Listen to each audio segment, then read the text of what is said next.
Just waiting one more beat for one more board member to come back and then we'll get started. Okay,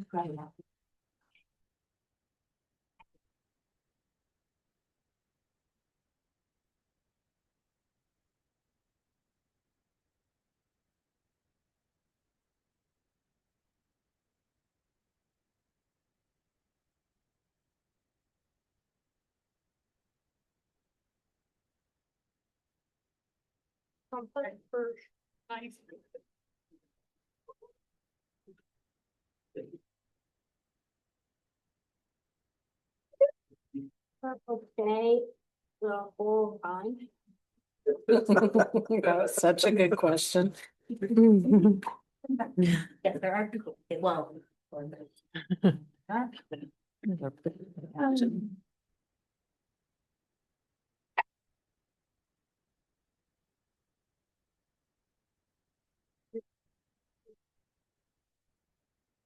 Good.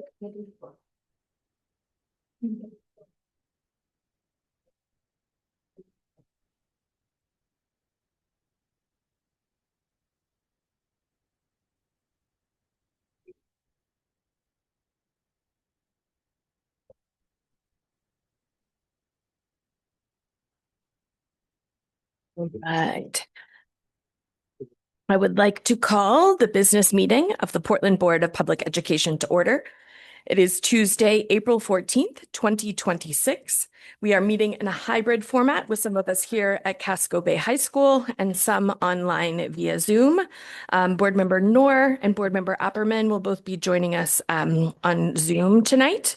But Dr. Warren, will you go ahead and call the roll, please? I will. Board Member Ali. Here. Member Yusra Ali. Here. Vice Chair Bondo. Présent.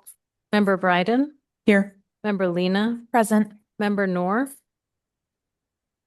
Member Opperman. Present. Member Sautel. Here. Student Representative Grant. Here. Student Representative Milstein Jones. Student Representative Mohammed. Student Representative O'Brien. Chair Lentz.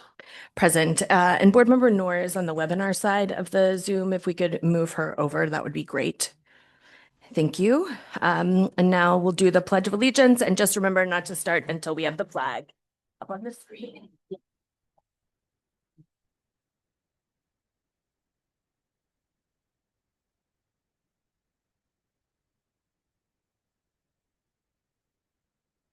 To the flag of the United States of America and to the republic for which it stands, one nation, under God, indivisible, liberty and justice for all.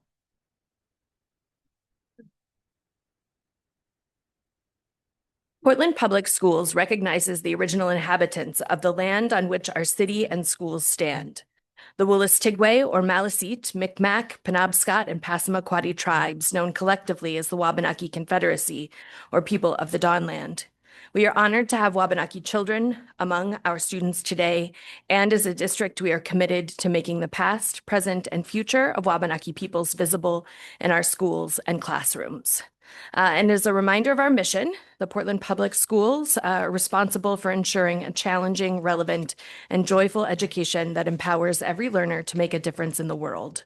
We build relationships among families, educators, and the community to promote the healthy development and academic achievement of every learner. And our definition of equity. Equity is all people being held to high expectations and having access to opportunities that are reflective of their individual needs, identities, and experiences. Equity is achieved in Portland Public Schools when there are no identifiable differences in outcomes and experiences for any population subgroup. Tonight, we'll begin with the final public hearing of the proposed fiscal year 2027 Portland Public Schools budget, and then we'll move on to non-budget related public comment.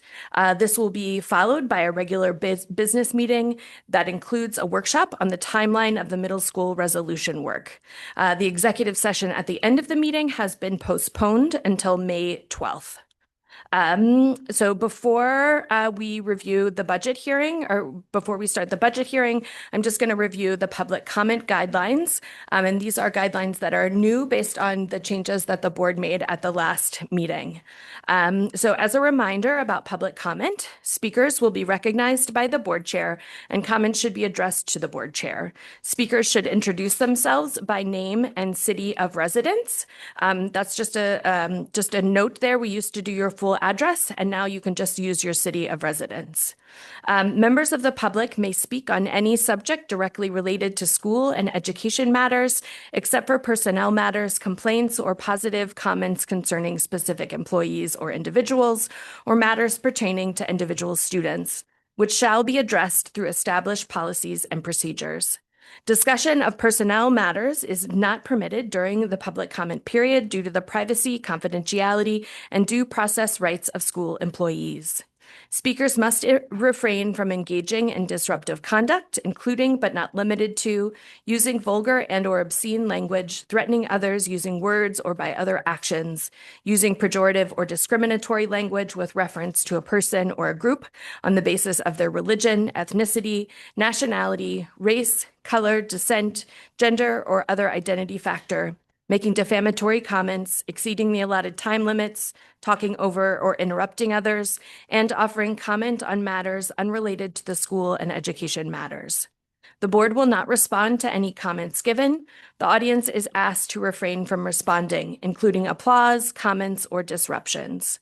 Any concerns about personnel matters and/or student matters should be directed to the superintendent or another appropriate administrator outside of board meetings. And in the case of concerns about the superintendent, they should be directed to the board so they can be addressed through alternative channel and in a manner consistent with privacy, confidentiality, and due process rights of the individuals involved. The board chair will stop any public comment that is contrary to these rules, and individuals who refuse may be asked to leave. So with that, I would welcome anyone that would like to give public comment on the budget to come to the microphone. You will have 3 minutes or 6 minutes with an interpreter.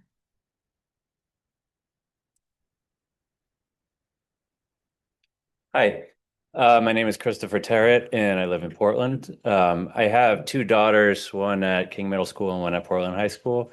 And I just wanted to speak in support of continued funding for music education because so both of my daughters play music, and they've had great music teachers in Portland schools, but it seems like music is often like de-emphasized in the school. They have to go after school or they have to miss classes in order to go.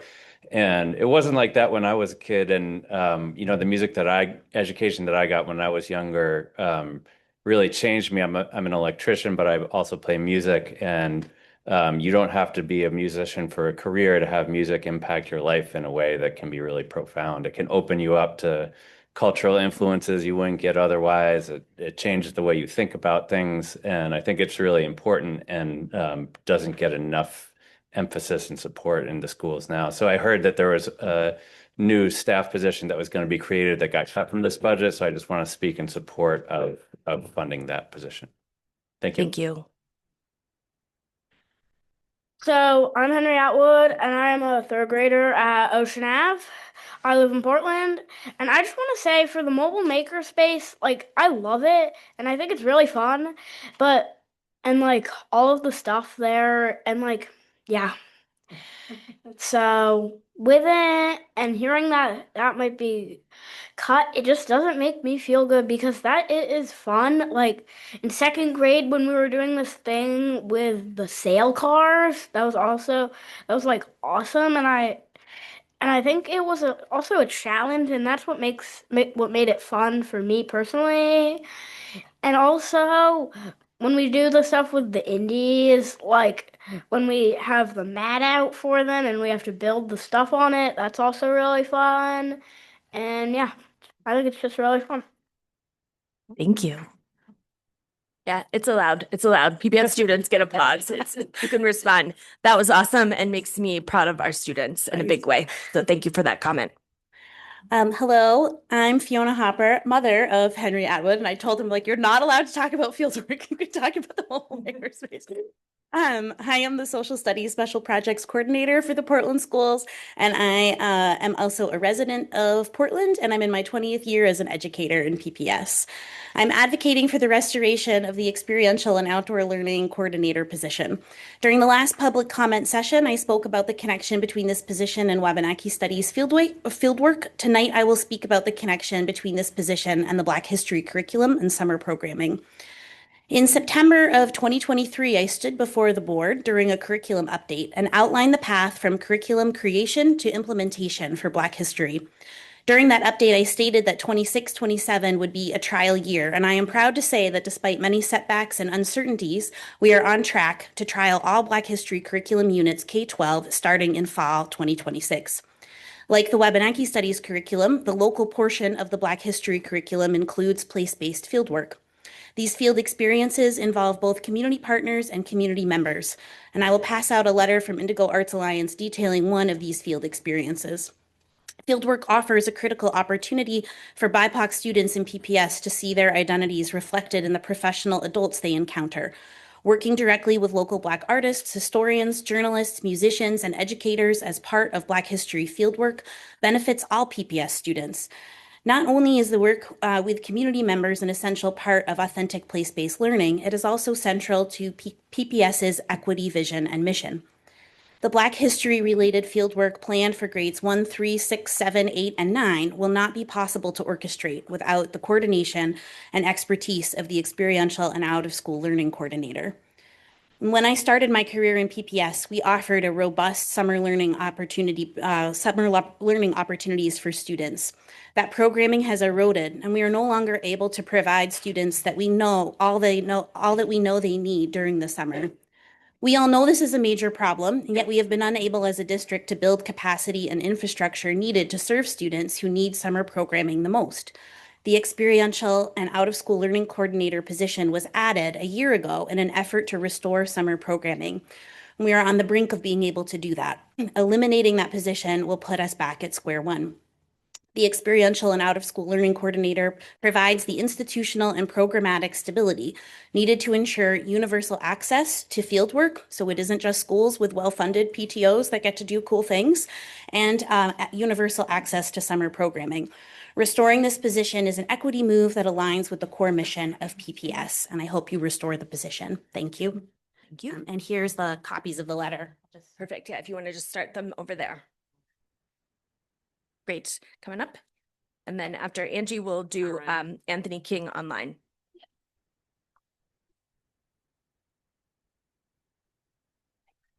This is the first time I've ever done this, so I'll do my best to hit 3 minutes. I timed it. My name is Angie Taylor. I'm principal at Presumpscot Elementary. My address is 279 Cape Road in Raymond, Maine. I did write down what I wanted to say, and I would have said this actually yesterday had the finance meeting, the committee met yesterday. But first, I want to say that I recognize how hard it is to build a budget under these conditions. I've been in education for 26 years, and I don't remember a time when this work was easy. I truly wish that education was funded differently so that we could consistently provide everything students need from pre-K to 12. Like many educators, I carry a wish list. Mine includes more support in our specialized programming, more support in our kindergarten classrooms, which we got closer to this year, and smaller class sizes across the board. At the same time, I understand that difficult decisions have to be made to close budget gaps. I have attended almost every budget meeting, and I can't make it till like midnight. And I watched the most recent finance meeting about 2 weeks ago. I remember hearing the proposal to cut $400,000, and I immediately began to wonder how that would happen. My first thought was concern for my colleagues who have been working tirelessly to support school leaders and teacher leaders in implementing our strategic plan. And thank you for adding the makerspace and I thought the outdoor coordinator back into the position, but I could be wrong. I want to be transparent that I don't know exactly what will be proposed tonight. Like many people, I've heard rumors. One of those rumors is the possibility of reducing the network teams down to 1. If this were to happen, it would mean one person leading curriculum for pre-K through 12, one person leading ESOL, and one person leading culture work through the entire district. I believe that would be the wrong decision. I can only speak directly to my experience at Presumpscott Elementary School, but I can say with certainty that these individuals have been invaluable to our progress. They have supported our teachers, strengthened our instructional program, and helped us build systems that allow students to thrive. Because of the support, our students are achieving, again, I'll speak for Presumpscott, at levels that are well above the state's averages in both reading and math. Reducing this work to a single individual in each area would significantly impact our ability to sustain that progress. It would stretch already critical roles too thin and ultimately affect the level of support our students and educators receive every day. I know there are no easy answers, and I respect and I say that I care, right? That's what I mean by respect. Presumpscott. I respect the complexity of the decision in front of you. I really do. I simply got it 30 seconds. I simply ask that you consider these reductions. Please think about the direct impact on our schools and the systems that are currently helping students succeed. I recognize these don't seem like student-facing positions. They are. They're helping me. They're helping my leaders in my school. So they are student-facing when you think about it like that. I know there are hard decisions. I think there are other ways to reduce this budget. Thank you so much for listening. Thank you. We'll go to Anthony King online now. Hello, Anthony King. I live in Cape Elizabeth. I'm a teacher at Portland High School. I'm the Latin teacher there, and I wanted to share comments that my students made about restoring the Latin program and how much they like Latin. It is a mix of students, some multilingual, some with IEPs, 504s, and also CP neurotypical, but I wanted to give you a smattering for the record. Student writes, I like Latin because I get to learn a language and a history of a language. Going from Egypt to Rome to Britain, I really want to learn Latin my senior year. Latin should remain as a course at PHS because it has taught me the origins of many English words, the history of the Roman Empire, and the obvious learning a new and unique language. It gave me a sense of belonging. Initially, I joined the course because all my friends chose it. However, by the second semester of my 9th year, instead of feeling estranged, I felt welcomed and supported. The Latin course is very important to me. I am very fond of learning more about foreign languages and cultures. That's 2 comments from MLs. Latin, new one. Latin is a beautiful language that deserves to be studied. Everyone should have the right to study it, so I think it should stay. I've had a bunch of fun learning and would be sad to see it go. Second student, I have loved taking Latin these last 2 years. It has been so fun, and the overall vibe is more laid back than other modern language classes I've taken. Those students have 504s, IEPs, and another, Latin has been pivotal in my high school experience. Latin has taught me the basis of the English language. Latin is a beautiful language. It helps me understand things from medicine to law to philosophy. Latin has also helped me better understand the intricacies of the English language. Latin has also fostered a community of like-minded people who love language and history. Latin is not just a language class. It's a class in history, poetry, religion, and philosophy. Latin has allowed me to connect with teachers as well. New student in 30 seconds. Yep. In middle school, when I was deciding what high school I would attend, Portland specifically stood out because it had an in-person Latin class. And throughout my years here, I've never once regretted taking it. I've sent you all the complete list of comments. I hope you peruse it. I especially like this last little bit from one person who said, the class gives me a space to geek out about my interests. So I hope you consider that and all other student-facing classes to be restored. Thank you for your time. Thank you, Anthony. Is there anyone else in the room that would like to give public comment? You can come on up.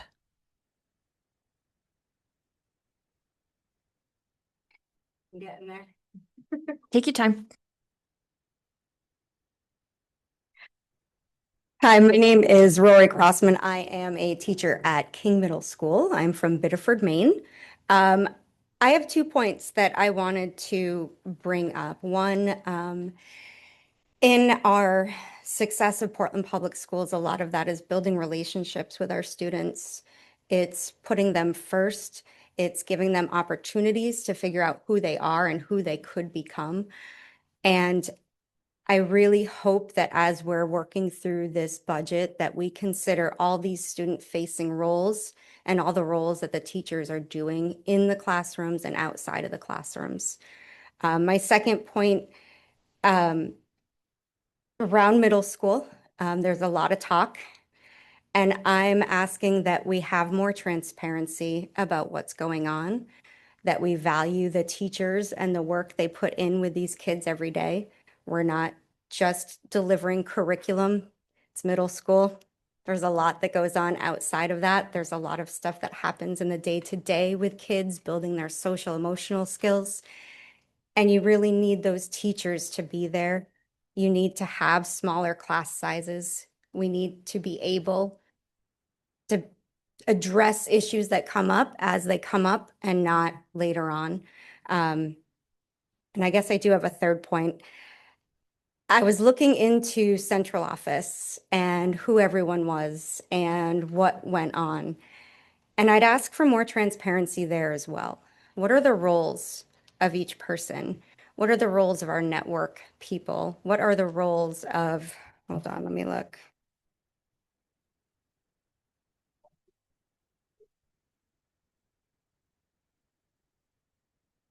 I had to make a chart. I'm a science teacher, so looking at it, we have director of specialized programs, director of special coordinations. I think just having some understanding of what the jobs are, what their roles are, what their job descriptions are, would really help us to understand and have some clarity as to what people do, what they're paid for, and give value as to where everyone is. And if there's any duplicity, figuring out how to make that work. So I'd appreciate that. Thank you. Thank you. Do you want a copy of this? No. Is there anyone else in the room that would like to give public comment? Please come on up and then we'll go back online.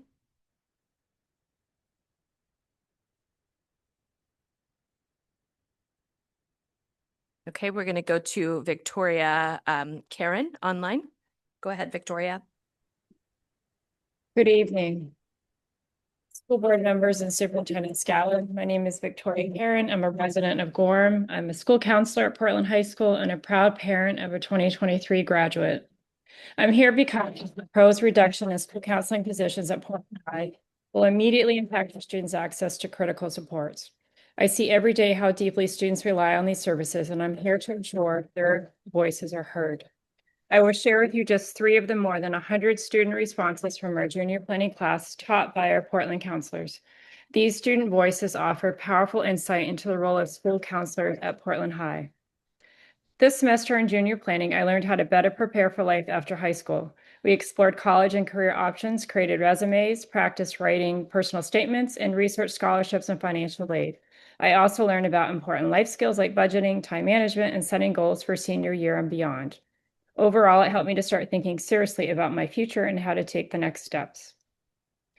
I learned about college credit, self-reflection, SAT preparation, career exploration, resources, job shadowing, and interviews. I have to say that this semester was very important for me in my future. I learned about the different paths I can take after high school. I learned about the military, 2- and 4-year colleges, community colleges, trades, and how to choose a perfect college for you. I also learned to use the Common App, an app that I probably will have to use a lot in my senior year. In brief, this course was very helpful to me. Let's review the facts. Since 2022 and 23, Portland High School has had 5 full-time school counselors. This year, that number was reduced to 4.5. For 26-27, a further reduction to 4 is proposed.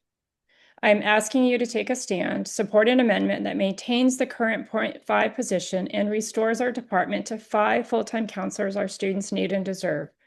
I recognize not everyone fully understands the scope of a school counselor's role. There is no job description that captures it. I learned it in practice over nearly 28 years. At our core, we are student-centered. We meet students where they are, whether it's in our offices, hallways, classrooms, or in moments of crisis. Every day is different, and we constantly pivot to meet students' needs with compassion and skill. In a single day, we move from scheduling to counseling, from post-secondary planning to crisis response, from enrollment to student support team meetings. We attend 504 IEP meetings, coordinate PSAT, SAT, and AP testing, build the master schedule, manage over 100 PAS visits each year. We organize college trips, support FAFSA and financial aid, advocate with 30 seconds. transition 8th graders, all while managing constant communication logistics. There are never enough hours in the day. Trust us, listen to our students. At Portland High School, we show up every day for our students and each other. Tonight, I ask you, our school board, to show up for our students. Thank you. Thank you. Is there anyone in the audience or online that would like to give public comment? Now is the time to do that. If you're online, raise your Zoom hand and I'll call on you in just a moment. Go ahead. Good evening. My name is Johanna Burden. I'm a Portland taxpayer and resident, a proud parent of a Portland High alum, and a proud counselor at Portland High. I'm hoping that you will not make any student-facing cuts this budget season. I especially hope that the Latin position at Portland High will be reinstated, and that you will reinstate the half of a counselor position that's slated for a cut tonight. As budgeted currently, Portland High students simply lose. They do not need counselors or social workers less than they do this year or less than other PPS high school students. And again, our numbers are not changing year to year. Rather than repeat what I've said at previous meetings, I'd like to just ask you again to help us support the well-being, high school experience, and dreams and future plans of our students. And I'd like to read you just 2 quotes that I thought were especially important from our students. One was, here's the first. I was surprised to learn about different career paths. Before this class, I didn't know many options for jobs after high school. Hearing about various careers opened my mind to new possibilities. I realized that it's important to choose a path that makes me happy rather than just following what others think I should do. And a second, I'm a person who doesn't know what kind of major or career or which colleges that fit. But thanks to this course, which helped me to have more knowledge and understanding to know what I should do in colleges in the future. As a person who doesn't know anything about colleges, this course made me feel less hopeless and believe that I can move forward into the future. I ask you to please consider keeping the 0.5 counselor at Portland High and all of our student-facing positions. Thank you very much. Thank you.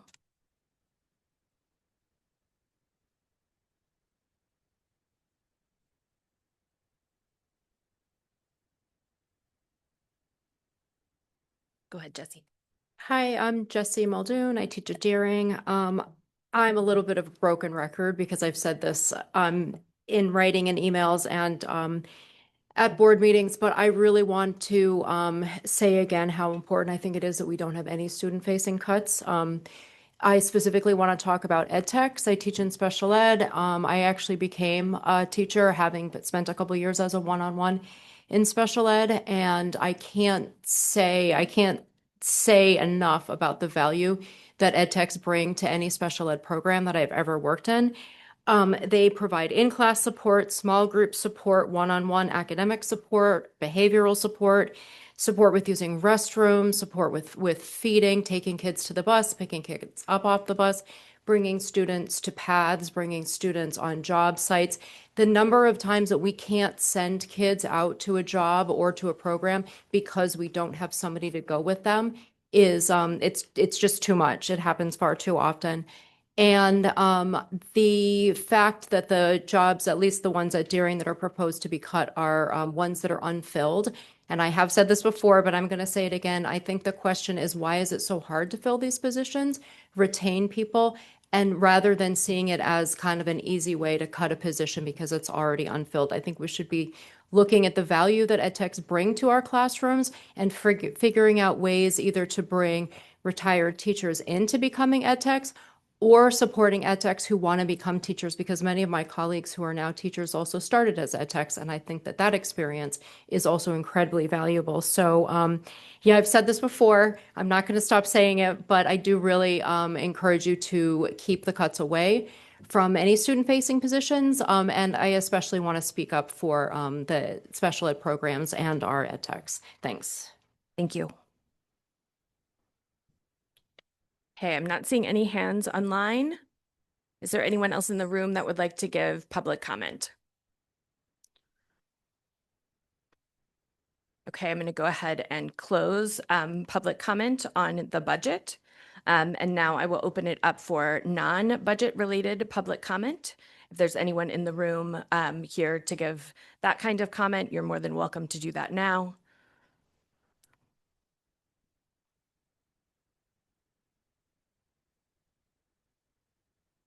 Stephen Scharf of Brackett Street in Portland.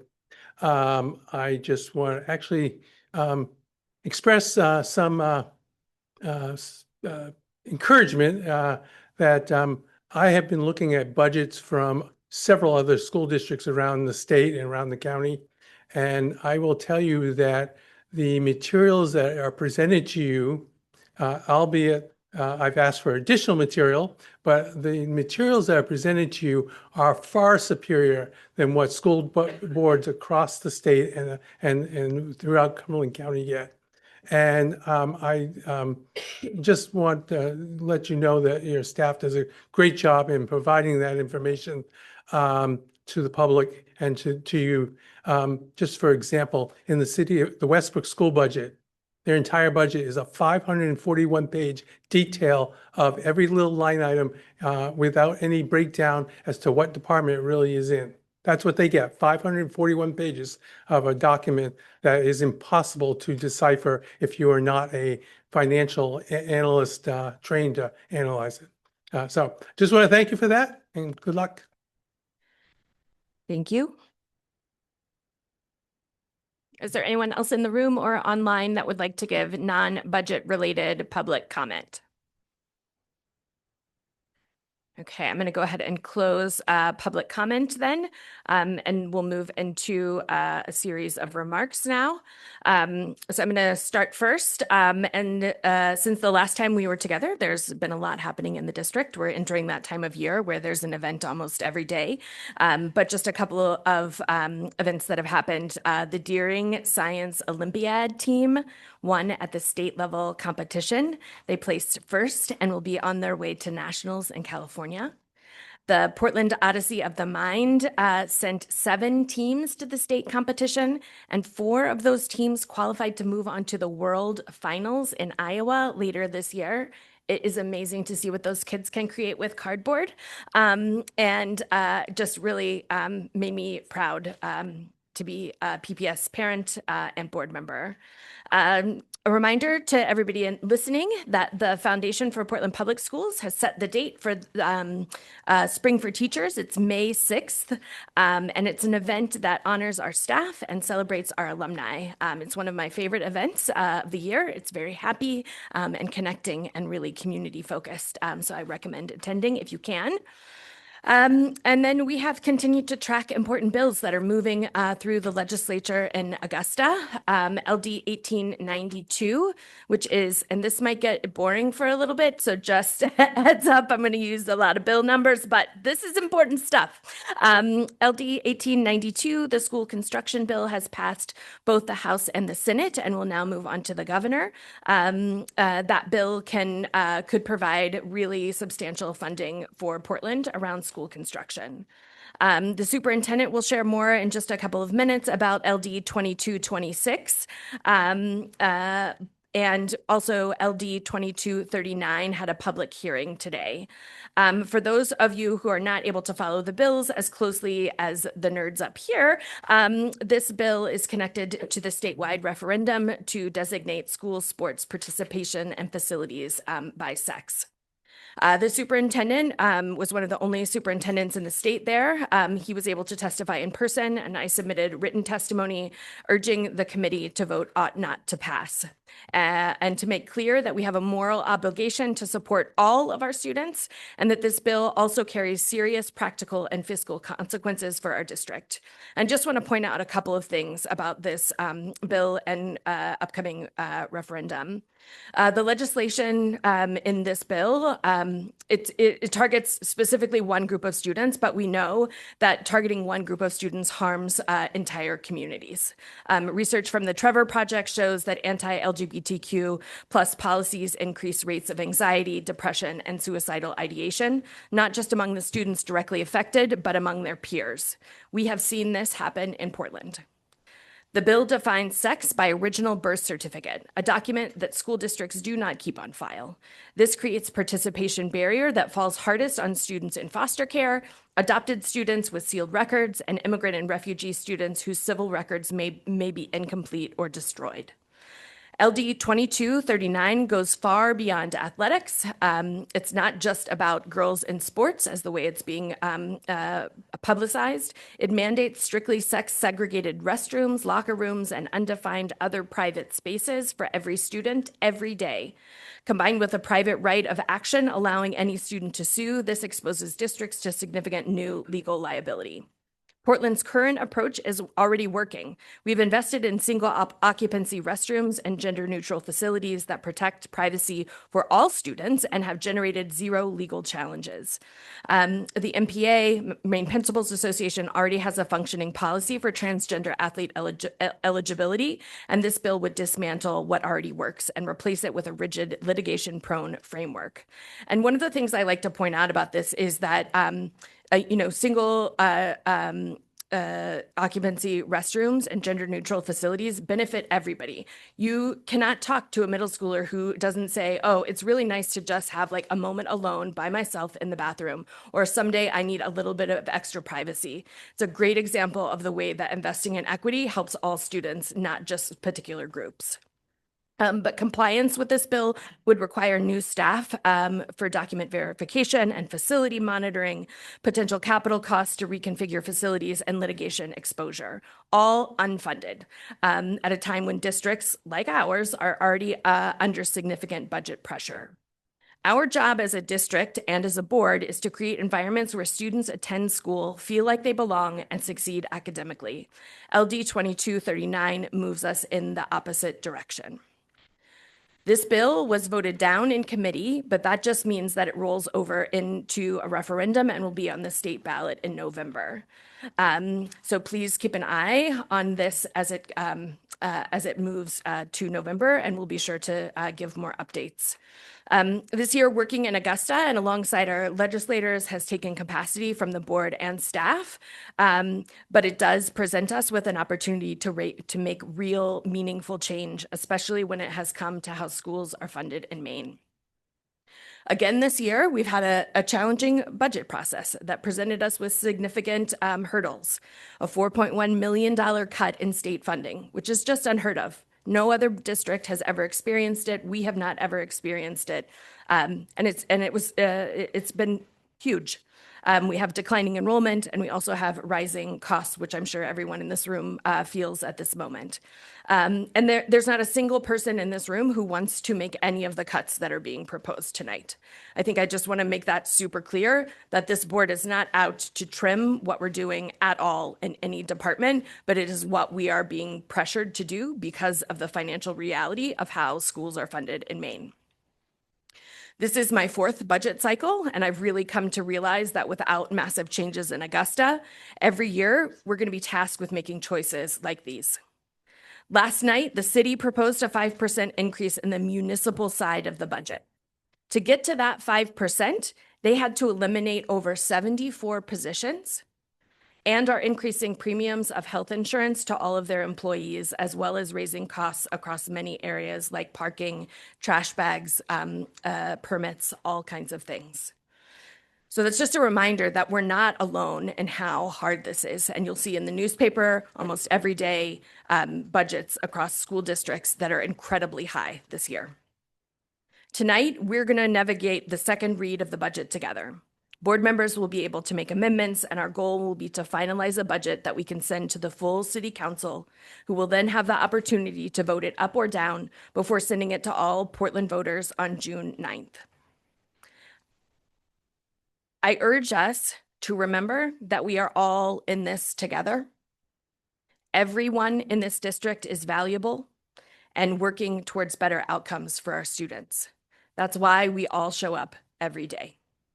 There isn't one type of employee that is superior to another. It is heartbreaking, and has been for the last few years, to watch us pit one position against another and tear ourselves down. It takes us all. And I think everybody in this room and everybody that works in this district knows that, because they feel it every day. We can't do it on our own. So please just hold that, board, as we move through this process tonight. And so those are going to conclude my remarks. Student Representative Grant, are you ready? Yes. Okay, perfect. So you're going to represent Portland High School tonight. Go for it. My remarks are a tad bit shorter than the ones I made last time, but I think that's appropriate because this meeting is a little longer. Just some general news about stuff at Portland High School. This past Friday was the now annual student versus staff basketball game, which is planned by the student council. The game was extremely fun, and the entire gym was filled with students and staff who were both playing and spectating. The band played during the whole game, and the PHS Dance Club did a halftime performance, and the staff won, if anyone is interested in that. This past Thursday, the juniors participated in the main state science test. The spring sports season began a couple weeks ago, and the lacrosse, tennis, baseball, outdoor track, softball, I said tennis twice, and sailing teams will have had a few scrimmages or regattas for sailing, but their official games start this week and during break. So no big updates on that. Last week, the PHS math team competed in the state math meet at the Augusta Civic Center. The team placed 7th overall in Division A, and Nick Romano placed within the top 30. Around a month ago, on the conference half day in March, the Social Emotional Wellness Day that was planned by the culture coordinators and with help from the student council and other club leaders was a success. Students had fun participating in multiple different fun activities with their advisories, and then participated in a form of the game Minute to Win It with the whole school. This is just a brief summary of what the different grade executive boards are doing. The freshman executive board had a potluck event yesterday evening. The sophomore executive board has a fundraiser at Chipotle coming up within the next month. The junior executive board is working on a few restaurant fundraisers and planning for prom. And the senior class executive board is working on planning prom and other class events. And then a summary of what the student council is working on. Student council had been working, I guess now, on making the student staff basketball game fun and exciting for everyone. They're also working towards giving out student council scholarships, which are scholarships given out by student council to a certain number of students from the student council and greater school community. There's one student council scholarship, one general school scholarship, and one scholarship that is given to a student in the multilingual department.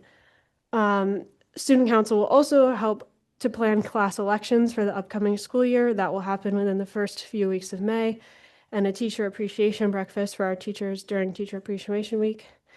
And last but definitely not least, in junior planning, which Miss Karen and Miss Burden talked about, these past few weeks of junior planning have been focused on budgeting and financial aid when it comes to college.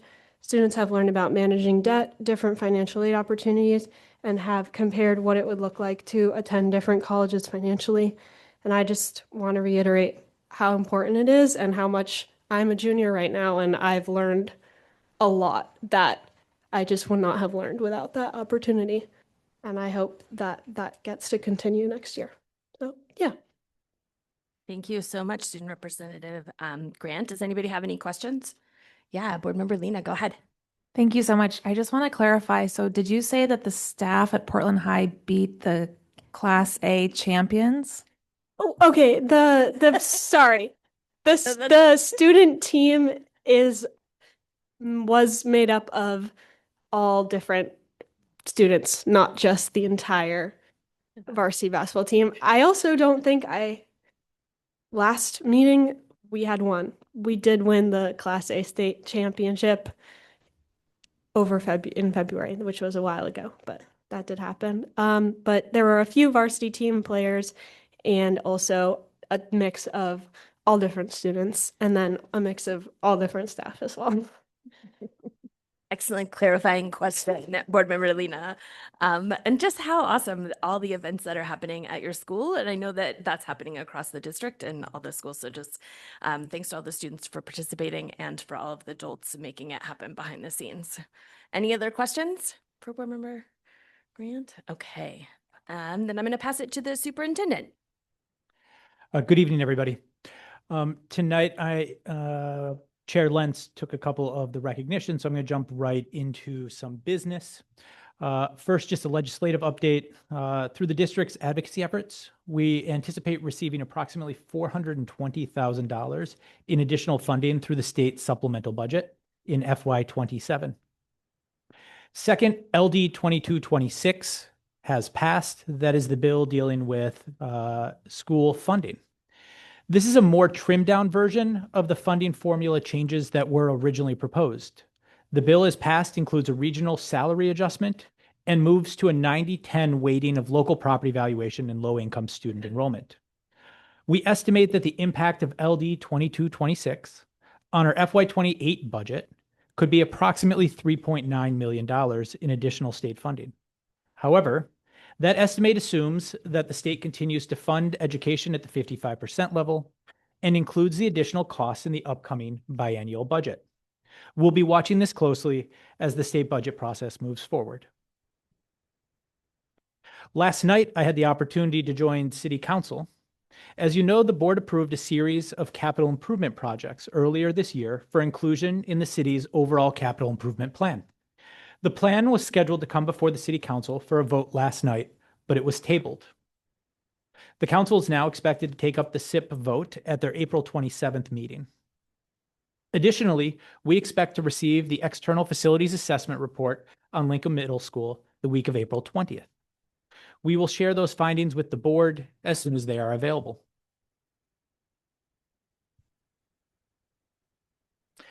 Tonight, the board will vote to recommend the FY27 school budget to the City Council.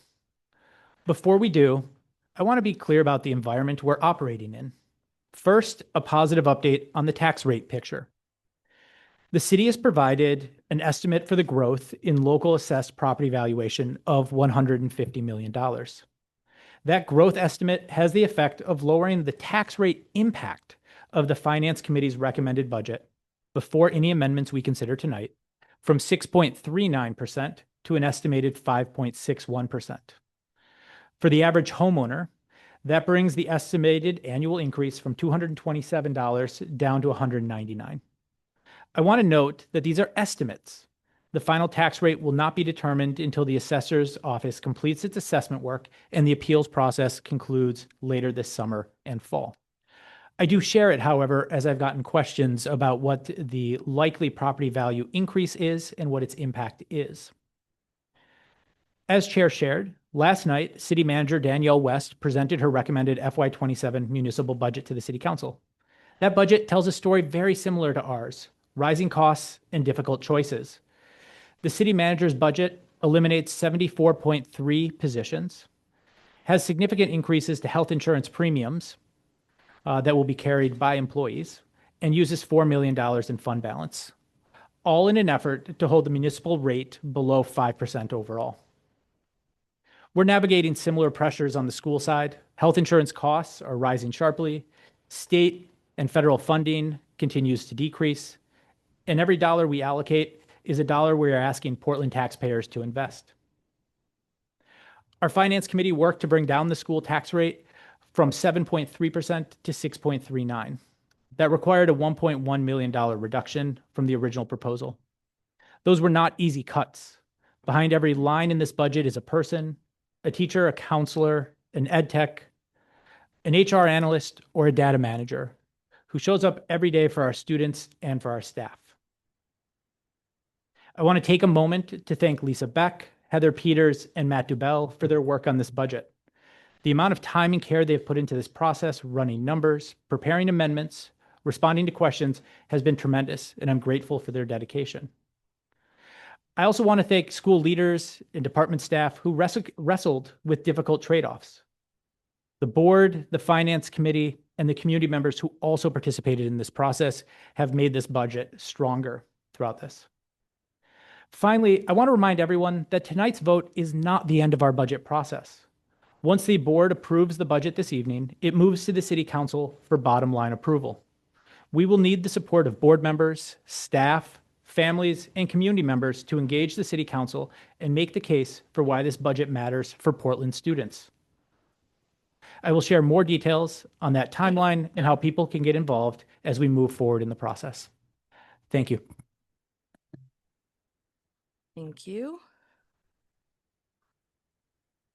And now we have the report of the secretary, but we actually have no minutes to vote on tonight. They'll be up at the May 12th meeting. So then we can move on to personnel. Our executive director, Jennifer Slaybank, will join us to present that. Thank you. Oh, I'm sorry. I think I goofed earlier today. There were not meeting minutes. I apologize, Jennifer. Let me just do this really quickly since the meeting minutes are there now. The consideration and action to approve the meeting minutes of March 24th, 2026. Are there any corrections to those? I don't see them. Yes. Okay, never mind. Okay, Jennifer, you're back.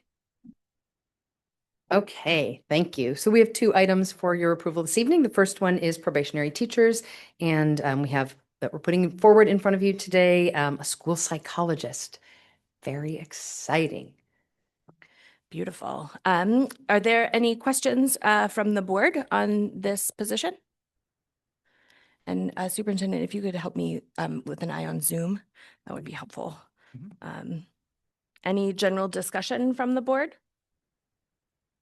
We don't do any public comment on personnel issues. So by roll call vote, Julianne unmuted. Julianne, do you have a question, Board Member Opperman? No. Okay, thank you. I'm good. ready to vote. Okay, so by roll call vote, please indicate whether you are in favor of the consideration and action to approve the personnel items listed, the election of teacher candidates probationary. Dr. Warren, will you please call the roll? Member Ali. Yes. Member Yusra Ali. Yes. Vice Chair Bondo. Yes. Member Bryden. Yes. Member Lena. Yes. Member Noor. Yes. Oh, there she is. Okay. Member Opperman. Yes. Member Sautel. Yes. Student Representative Grant. Yes. And Chair Lentz. And Student Representative Mohammed is online, I think. Is online. Yeah, now? I'm here. Okay. Oh, hi. Sorry. Let me just go through all the student representatives just to be safe. Student Representative Milstein Jones. Student Representative Mohammed. Yes. Student Representative O'Brien. Chair Lentz. Yeah, so that motion passes. And up next we have Jennifer, who introduces the It's okay. First of all, I want to say my enthusiasm about that last vote. Thank you so much, because special ed positions, in particular in school psychologists, are hard positions to fill. So that was a good one. Not less important, but we do have two administrative positions as well. So we have Bobby Jo Thibodeau. You'll see both of these. Normally we bring people for introductions. So one of them, we just didn't have time to get that person here today. But Bobby Jo Thibodeau stepping in as interim assistant principal for the remainder of this school year. And then Miss Blake Castle has formally accepted the principalship at Lincoln Middle School for next school year. Oh, that's awesome news. Are there any questions from the board on these? Any general discussion? Okay, then by roll call vote, please indicate whether you are in favor of the consideration and action to approve the personnel items listed school administrators. Dr. Warren, will you please call the roll? Member Ali? Yes. Member Yusra Ali? Yes. Vice Chair Bondo? Yes. Member Bryden? Yes. Member Lena? Yes. Member Noor? Yes. Member Opperman? Yes. Member Sautel? Yes. Student Representative Grant? Yes. Student Representative Milstein Jones? Student Representative Mohammed? Yes. Student Representative O'Brien? Chair Lentz? Yes, so the motion passes. Thank you.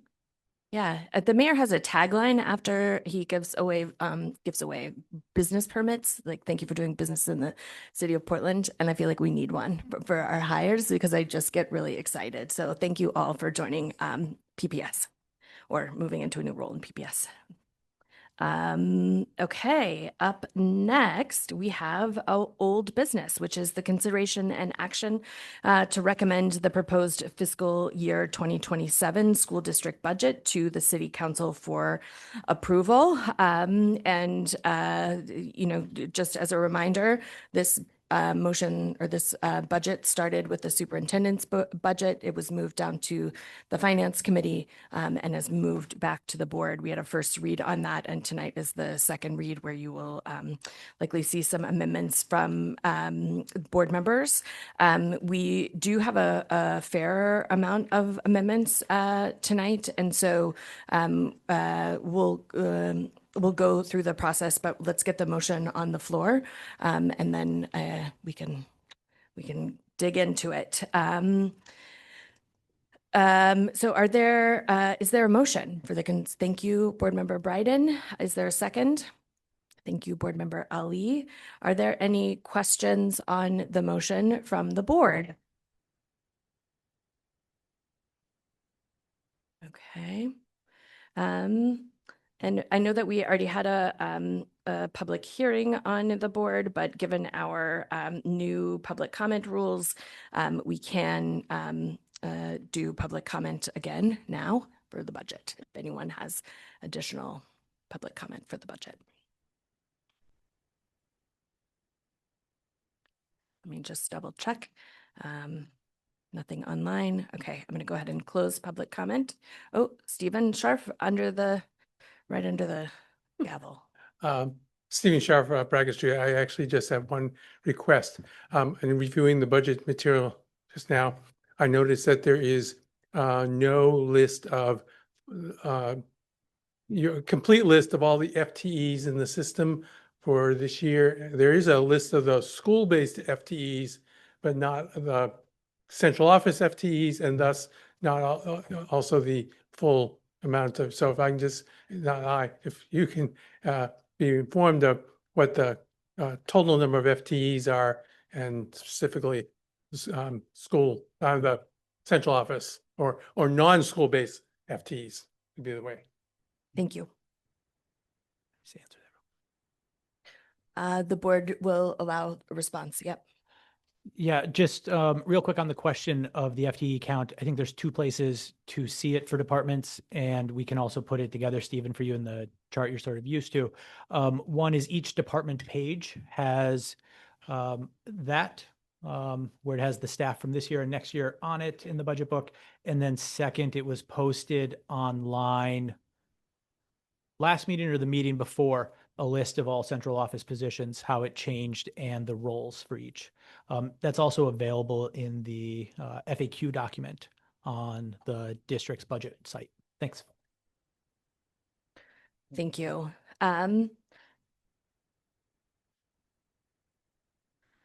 So now we're going to open up to discussion from the board. And I'm just going to start with a couple of comments around a procedure. So as I mentioned, there were a lot of different potential amendments from board members, and there was a lot of different combinations being thrown out. And so what we're going to do is Yusra Ali and I worked on an amendment that I'm going to bring up first that kind of responds to a lot of the conversation that happened at the meeting our last meeting. And then we're going to move through different categories of adds and subtractions. And those categories are kind of like considerations based on new information. So part of that would be the additional state revenue that we've gotten, some health insurance benefits, things like that.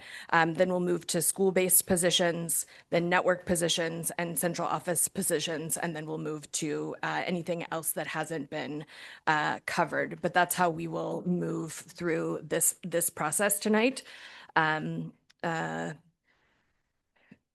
We're all going to do our best with Robert's rules, but just please feel free to ask questions, or if I've missed a step, please name that as well. So up first, Yusra Ali and I wanted to bring forth an amendment. The board members have been emailed this in advance. I don't know, Superintendent, if you could project this for folks, but I'm going to just read through it. So this is an amendment that has a combination of things. So first, expense increases. First being the central office, to not close the central office within this budget. We don't have confirmation from the city that they are fully interested in taking over the building and cannot depend on a sale of the building. Counting on the savings without knowing that the debt service would be passed is risky. Yusra and I propose not closing the central office until we have a more solidified plan. This would retain central office operations in the budget to an estimated $250,000. This amendment would restore the manager of IT, data, and reporting. This position was eliminated in response to the Finance Committee recommended budget. Restoring it adds $117,123 in total compensation. To restore the environmental and experiential and out-of-school coordinator, this position was eliminated in response to the Finance Committee recommended budget. Restoring it would add $113,066 in total compensation. This would restore Karen Scheibels, the mobile makerspace teacher. It was reduced by 0.75 FTE in response to the Finance Committee recommended budget. The full restoration would add $132,520 to the budget. And then it also proposes some revenue increases. So this proposes sorry. Okay, there are more than one Sarah in the room. That was confusing. It proposes revenue increases of main care additional revenue. Right now, we have budgeted $400,000, and I think we should up that by $250,000. I think we are still very much under billing in terms of main care. And we could be able to work to develop that system over time. And then this also takes into consideration foundation contribution. So the Foundation of Portland Public Schools has come forward to say that they'd be willing to pay for 50% of the mobile makerspace, and that would be a total amount of $66,260. But that would be contingent upon the board's commitment to 100% fund it in future years. So those are all the pieces of the amendment. Those all combined together would have a net impact on the tax levy of $296,449. $296,449. And Superintendent, we didn't have the update about the property valuation from the city. So do you know what that would do to the tax levy percentage, or do you want to wait until we get to the other side and then calculate it? Why don't we wait until we get to the other side? There's two different numbers that we're going to talk a lot about tonight. One is the impact on the tax levy, right? And then the other is the impact on a homeowner, right? That second number is lower because of the overall property valuation going up. And so I'm looking for Lisa and Heather to check my number, but I believe it was 0.78% I see heads nodding over there. Great, thank you. Okay. Are there, so that is an amendment, a motion to amend. Is there a second? Thank you, Board Member Ali. Are there any questions? Board Member Lena? Thank you. Superintendent, I am just wondering if you can talk a little bit more about what you were just talking about, because I'm having a hard time with the numbers, if the number is going to change based on the property valuation. And do we have to tonight base our decision off of what the current proposal is because the valuation's coming later? Is that the issue? So valuation always actually changes. And so the way to really think about it is what you as a board are doing is you are passing an overall tax levy. So if this amendment were to pass, if you look at this number here at the top, that is the number you are voting to approve. And so then if you talk here, this is the percent increase on the overall tax levy. And that burden of the overall tax levy going up is a factor of two things. It's a homeowner today, what do they pay next year, and what's their increase? And where there is new property valuation because of either reevaluation, a house build, a sale that raises the market on it, that is factored in as well, but it lowers the burden on a current homeowner. And so I think the easiest way to think about it is for the most part to talk about tax levy and what it does to the overall. And if you want to know what the average impact is on a homeowner, we can talk about that. But I think that's the easiest way to keep the numbers straight. Because the other thing we just have to be careful about is, well, we could talk about this being, 5 point something. It actually won't get set at that. What will get set is the tax levy you pass. Yeah, and I think what is maybe adding to a little bit of confusion is sometimes we talk about the tax levy as the percentage, but in this case, focusing on the tax levy as the whole dollar amount, knowing, and I do like to know the tax levy percentage, so I would love to have that. It also historically has usually gone down after we pass it from here based on the city's valuation. So that's just another piece of that. Yeah. Other questions? Board Member Bryden, go ahead. Thank you, Chair. I am curious about when the $420,000 from the supplemental gets factored into this tax levy conversation. And yeah, so that would be up in the first category of amendments, and it would be added after this if the board chooses to do that, which I hope they would. So this is Amendment 1. Yes. And then presumably Amendment 2 will be to factor that in. And then if somebody has an Excel spreadsheet with macros going, that will impact that. Okay. Thank you so much. Yes, the finance team over there was just like, yes, that's us. Yes. Any other questions about this amendment? Board Member Sawtelle. I have a couple of process questions, this being my first time. Is this being offered as one amendment? Yes. And so it's not subject to being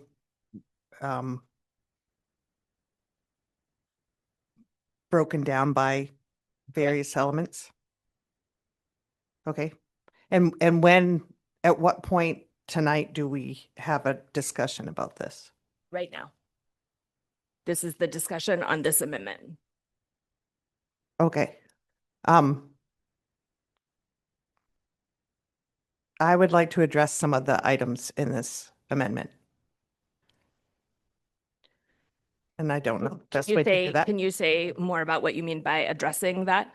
There are some items in this amendment that I would support and some that I will not support.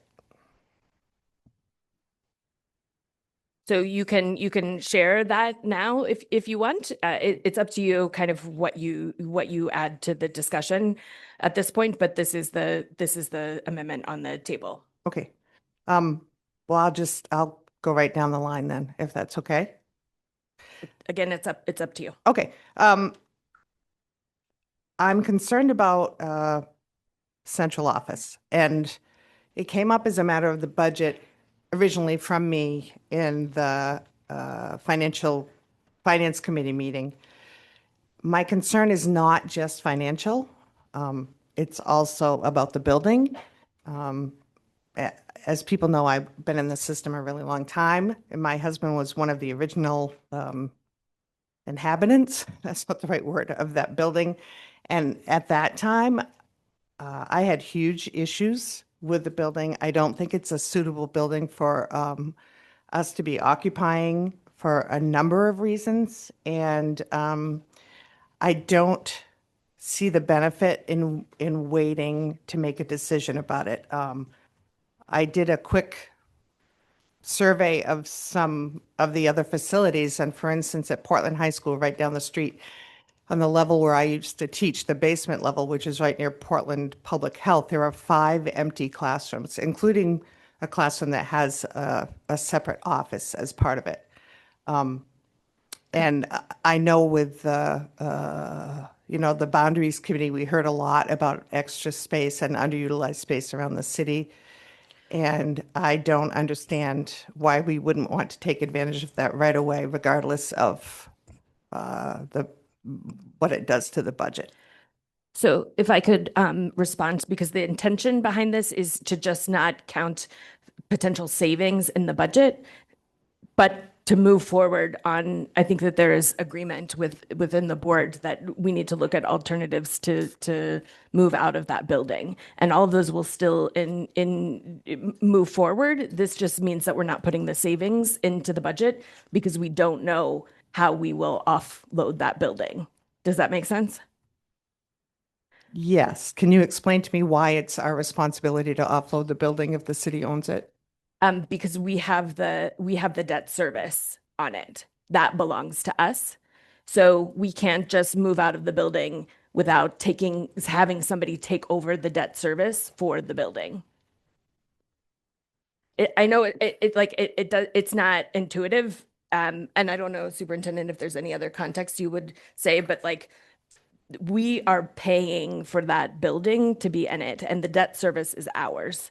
So to move out of that building, we have to find a home for that debt service, and that the city could either take it over and absorb that, or we could move it to another owner or lease, and they would take over the debt service of the building.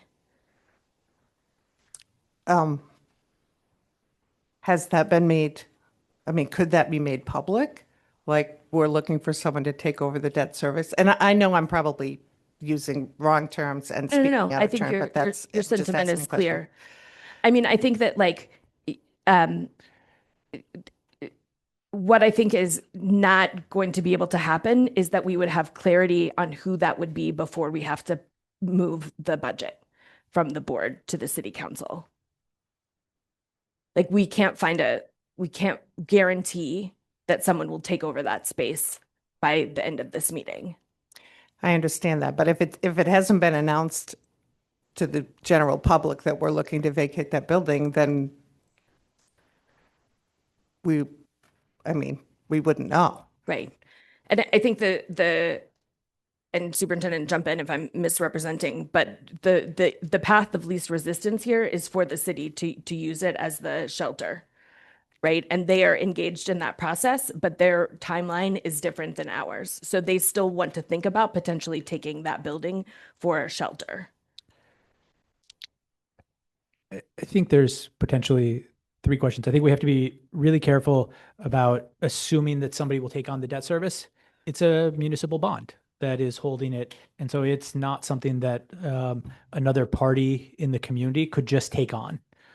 Right. So there is ways that a district can remove a building from its footprint.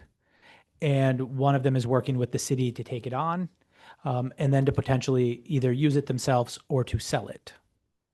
And so that is a process that when this originally came up, I think the thought was that the city may be in a space where they're ready to have that decision. They weren't yet ready for that.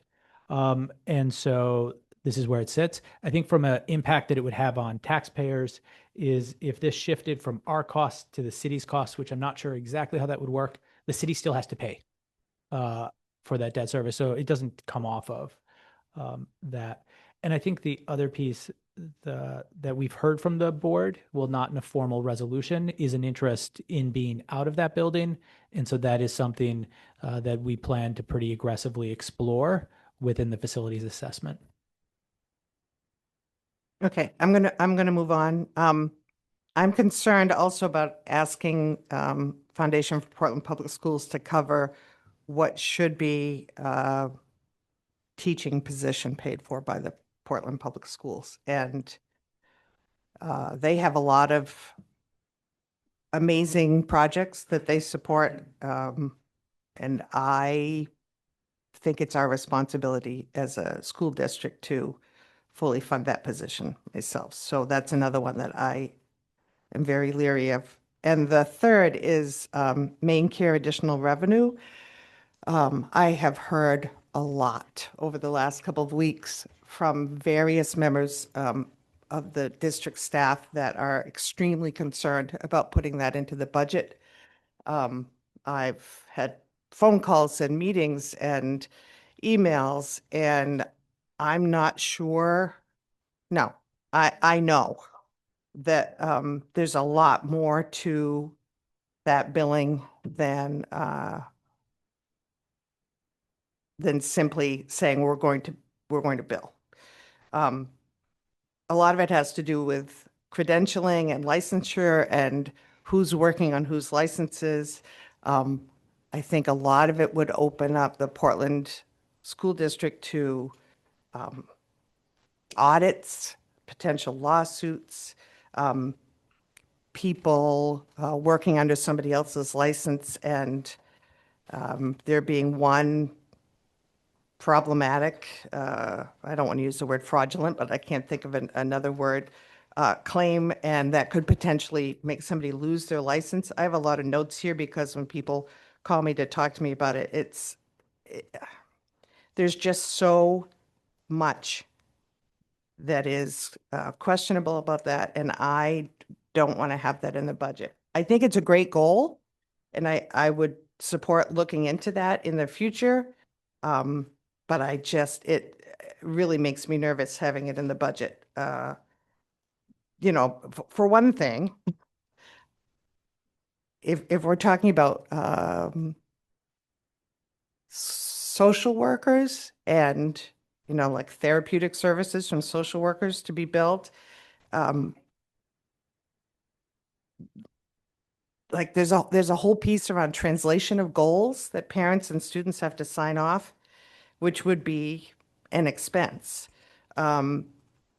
We would be asking people who are not necessarily licensed clinical social workers. So I also have friends who are LCSWs, and I asked them about that.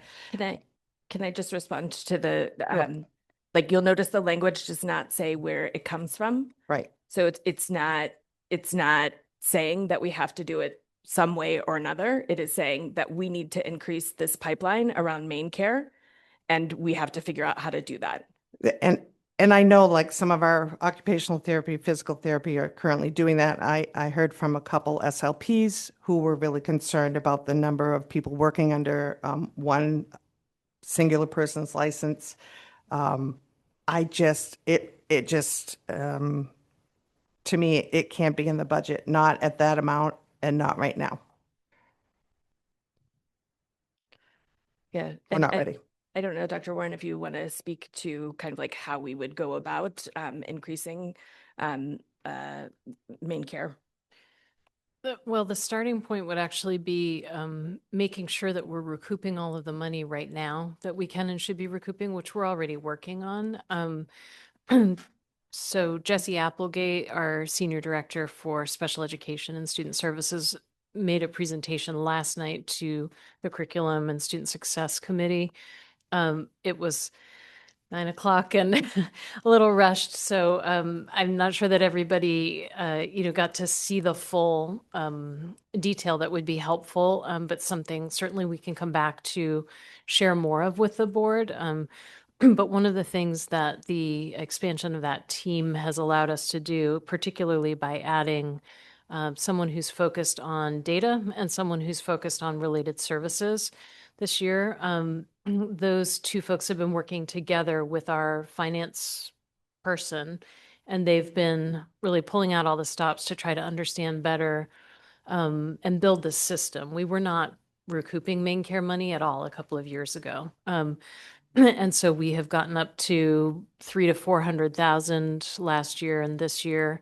But there's a lot more now that we actually have stronger systems in place, that we're able to see the data, see what's missing, what needs to be done and filled in.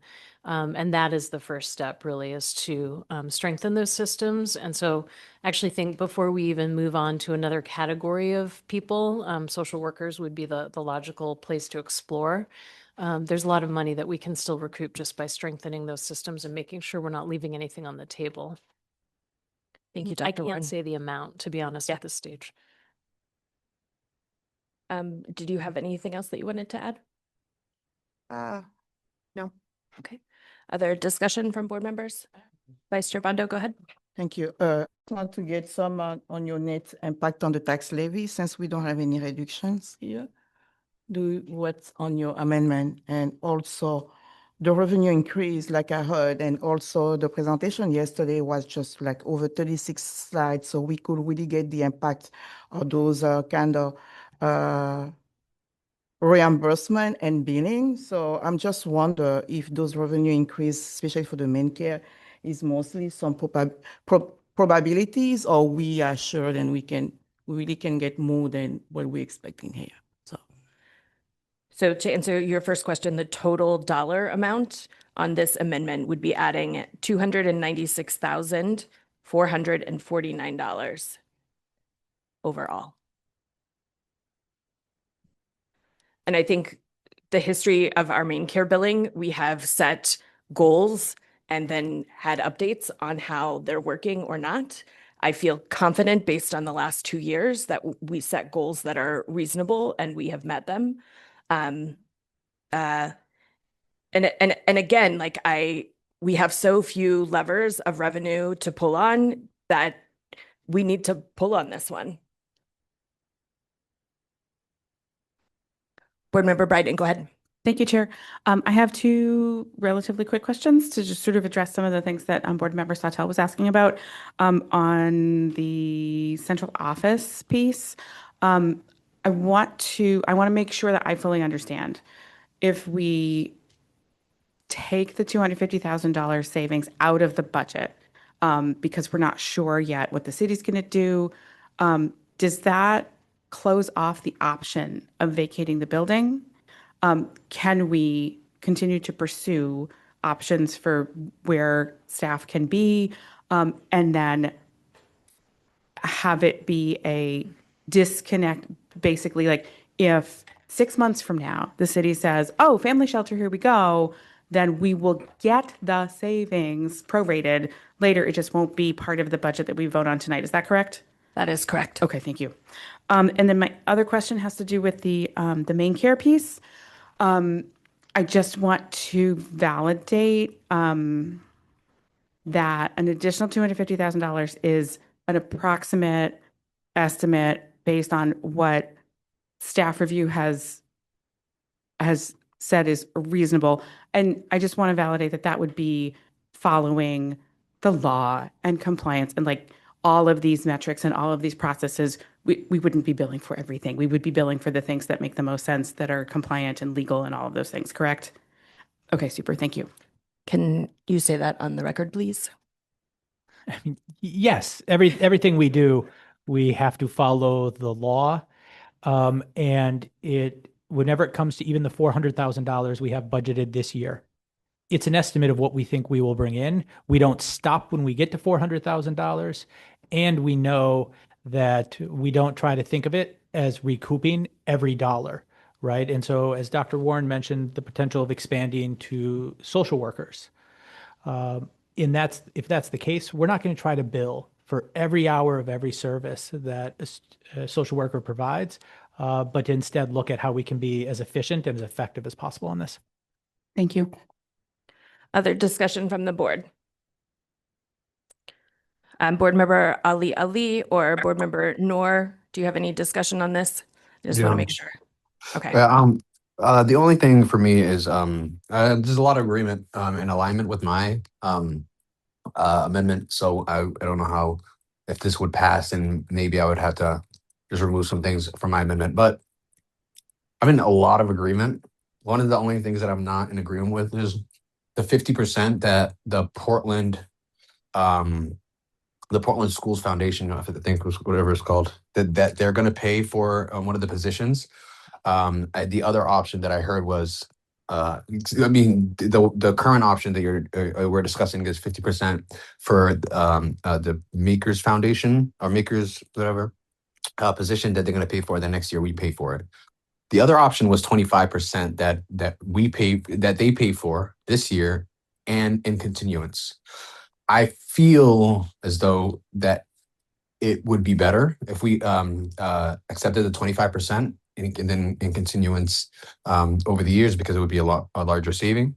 So that's one of the points that I have on my budget difference. And the other thing was, the revenue for main care. I ain't gonna lie to you. I told Superintendent, I said we got to round that up. So we need the finances currently. So, but that's it. Thank you, Board Member Ali. So then, seeing no other hands, I'm going to ask Dr. Warren to call the roll on this motion that is in front of us that would increase the tax levy. Let me just get that in front of us, this set of amendments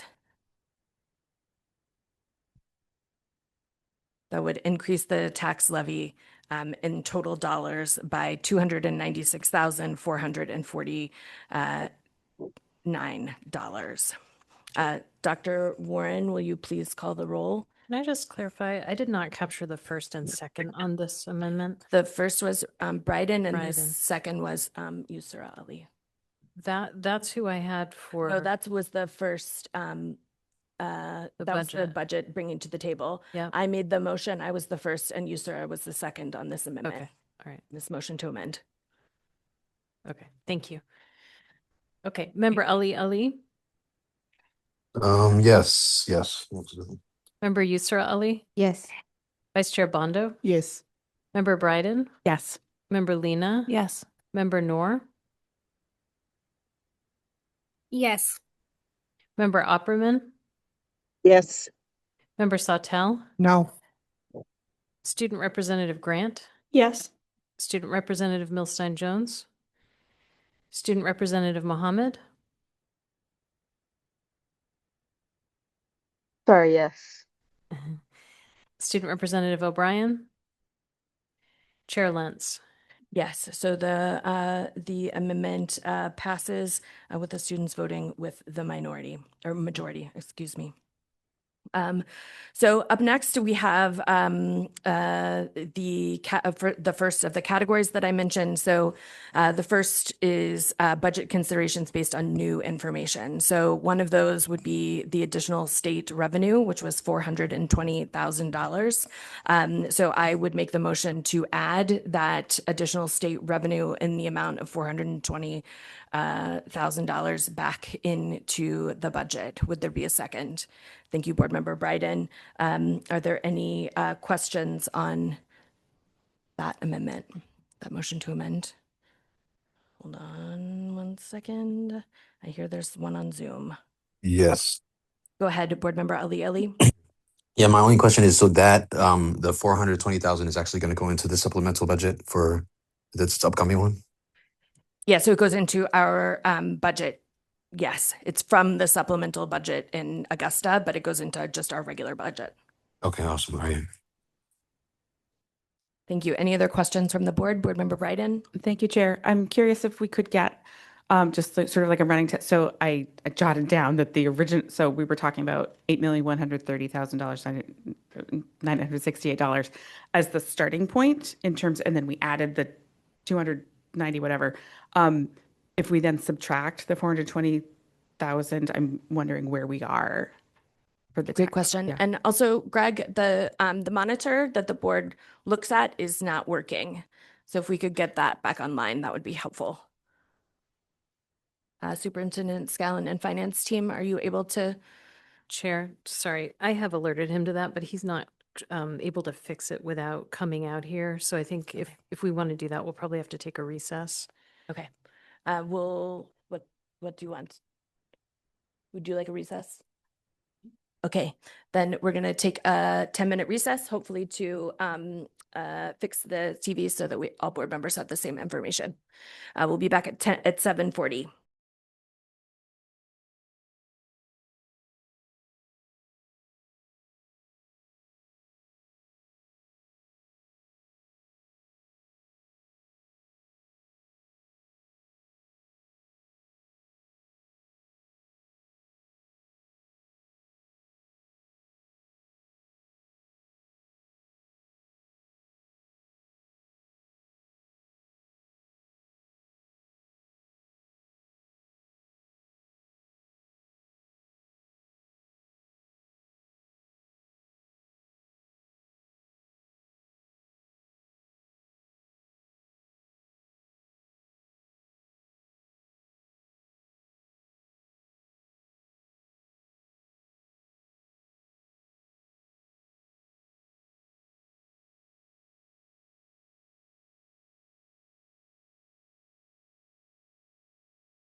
If you're in the room, if you can come back up, that would be great.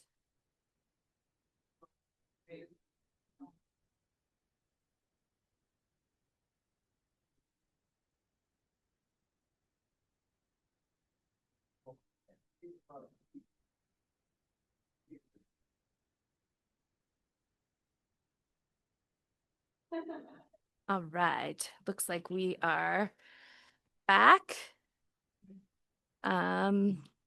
So just to review, we were going to ask the superintendent to show us some numbers on where the budget was after that amendment that passed before we vote on this amendment coming up.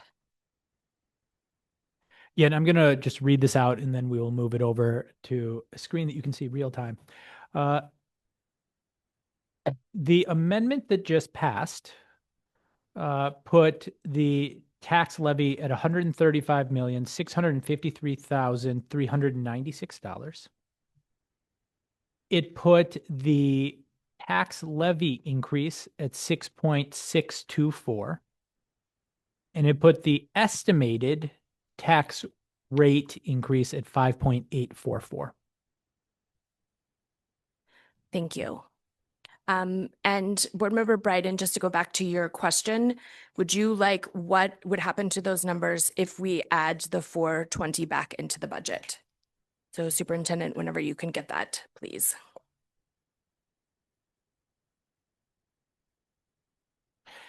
That would change the amended tax levy because the impact of it would be that it would lower the tax levy.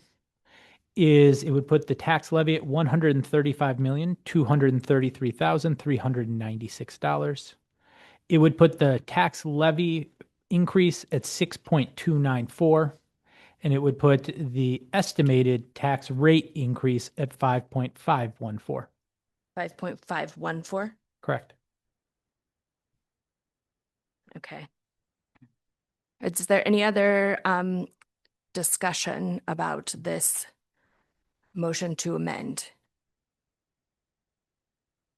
Okay, I see no hands.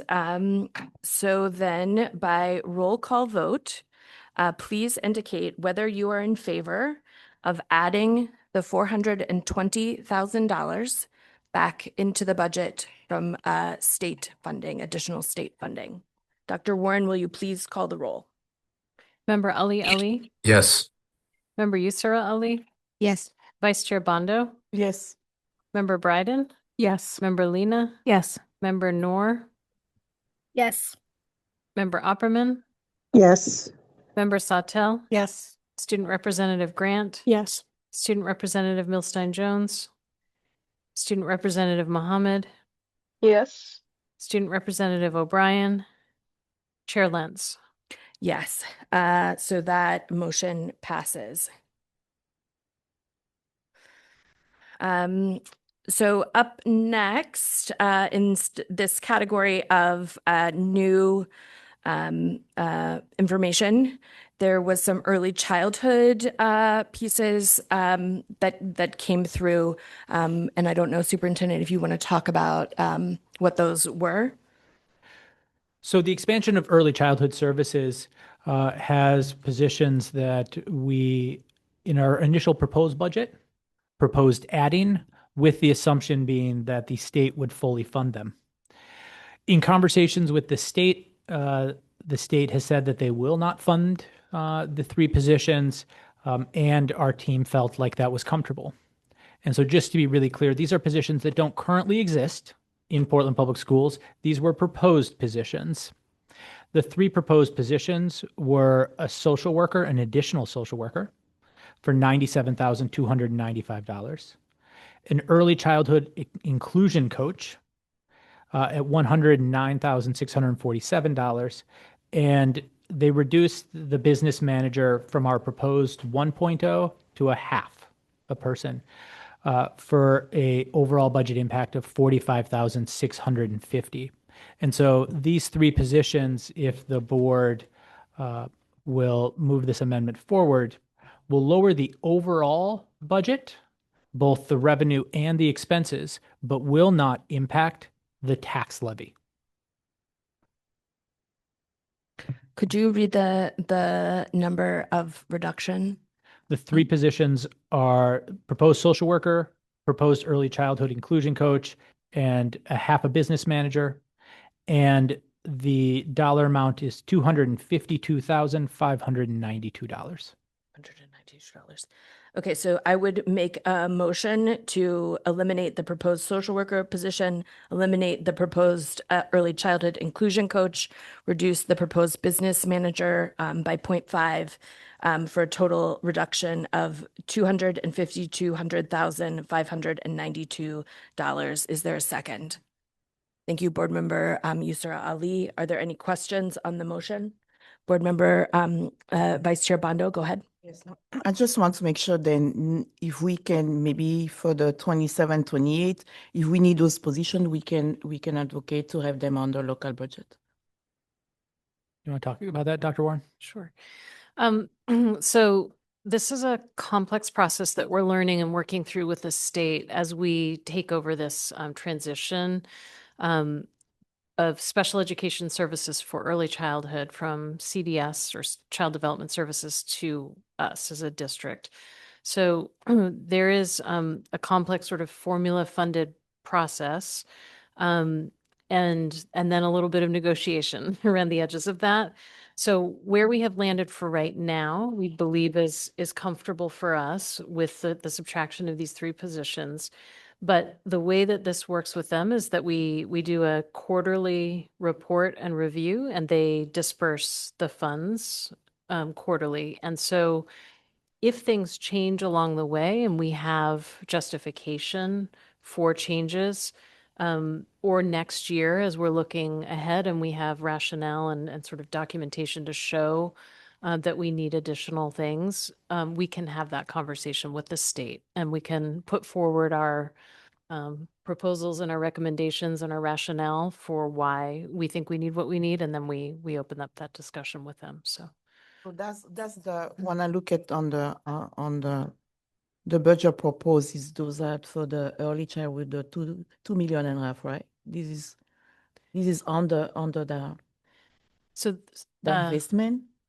Sorry, can you say that For the early childhood investment, those are for the 4 years old, right?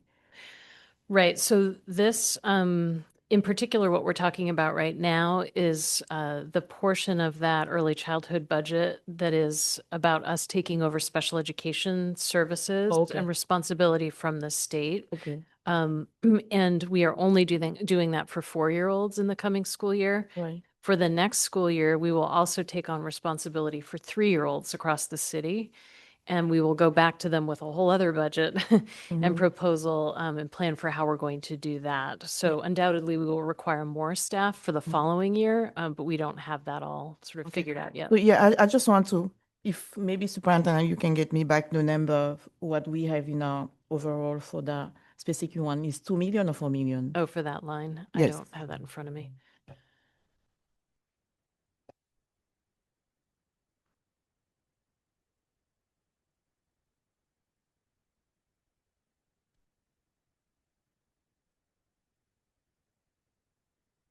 Just 1 second.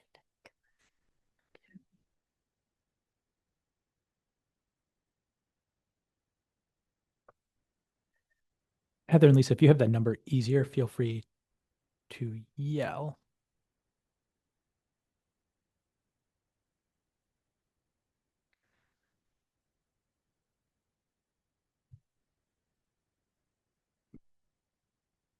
The Board Member Bondo, I want to make sure we get the exact question you're asking right.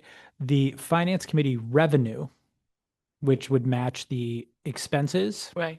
Was $5.3 million.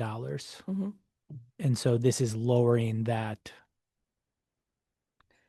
Sorry, there were increases at the table. If any of you have additional information, you can come up to the microphone to share. Keep going in the meantime. Well, I want to check this number with them. Okay. To make sure that we're all saying the same. The new amount would be $5.188,970,000 in personnel expenses. And that's for 1 year? That's just 1 year. Okay. Thank you. Board Member Biden? Thank you, Chair. So I have a quick question about the actual motion. I think I heard the reduction of positions 1, 2, and 3. I might have missed it, so I apologize. I don't think I heard within the motion that there would also be a companion change in revenue. Yeah, that's a good point. That's a good point.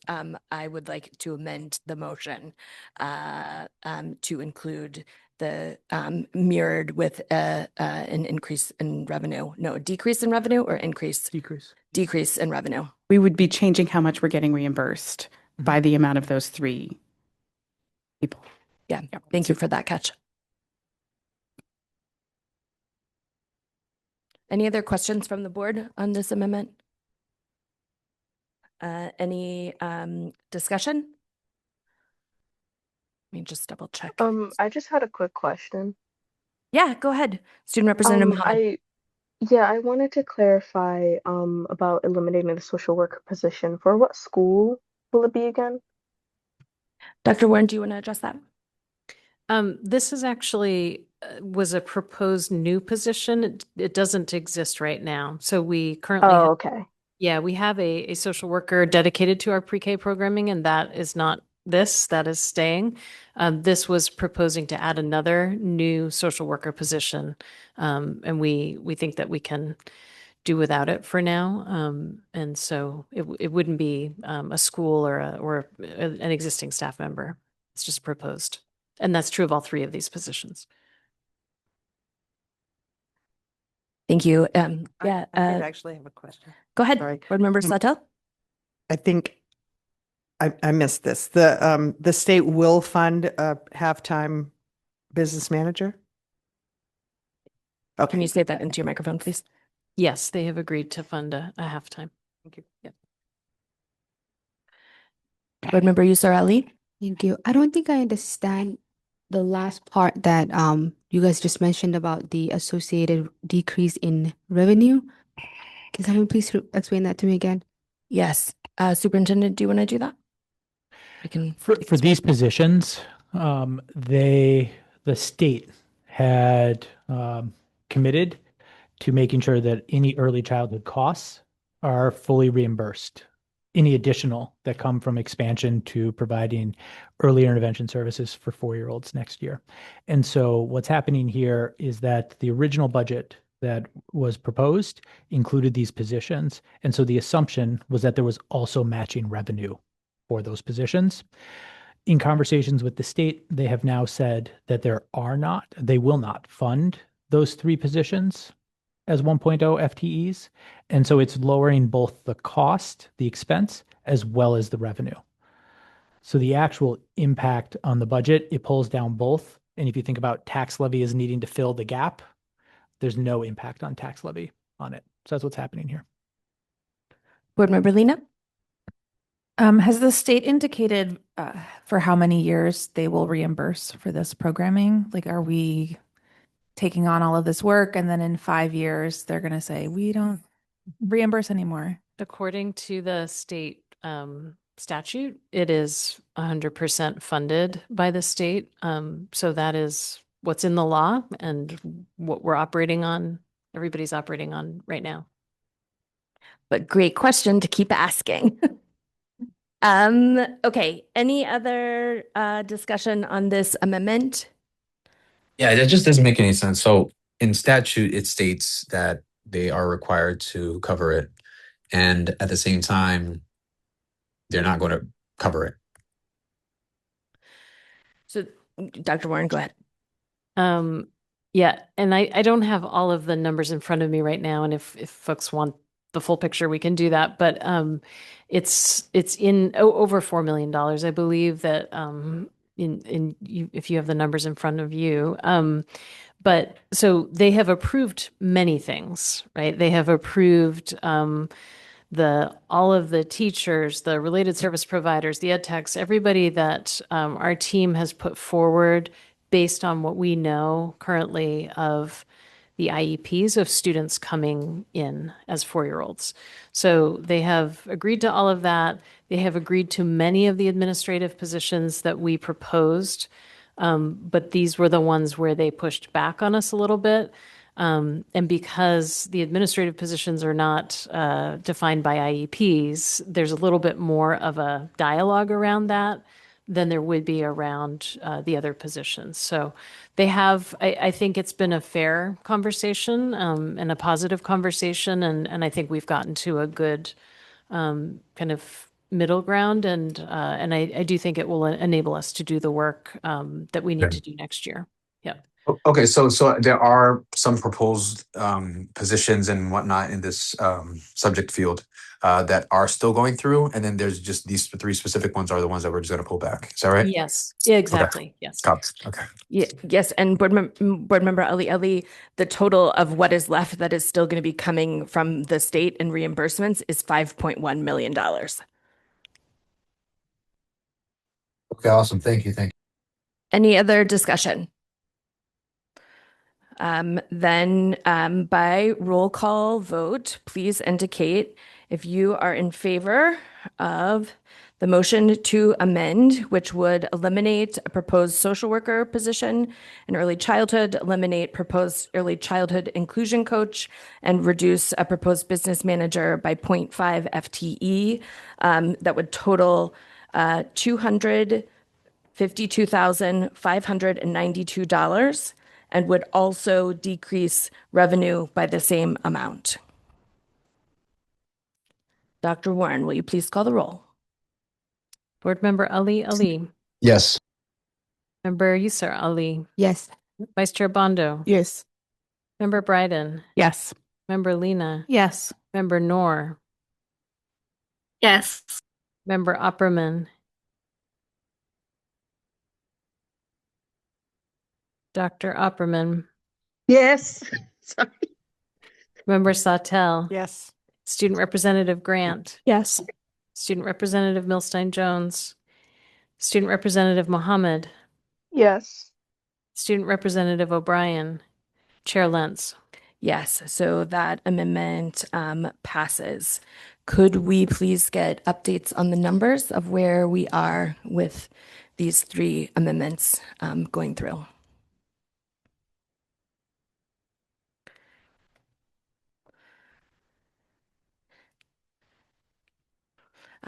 Well, I can't actually move to the next amendment because I need you for that one too.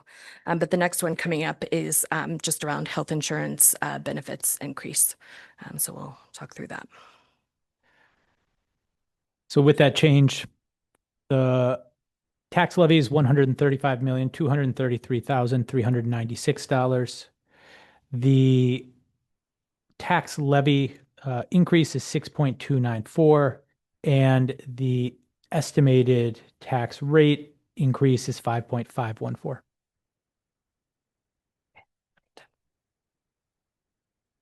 Great. So Superintendent, would you want to speak to the next item, which is the difference in health insurance benefits?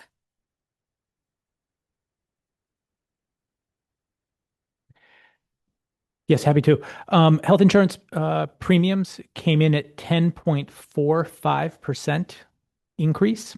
This is a significant increase and is higher than the percent that we originally had in the budget. And so the impact that it will have on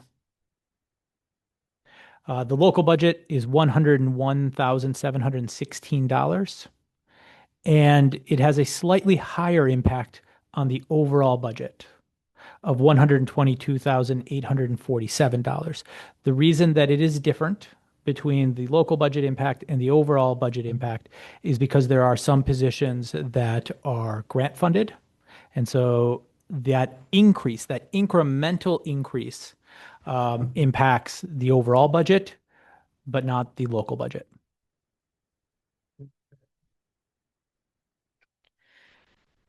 Okay. So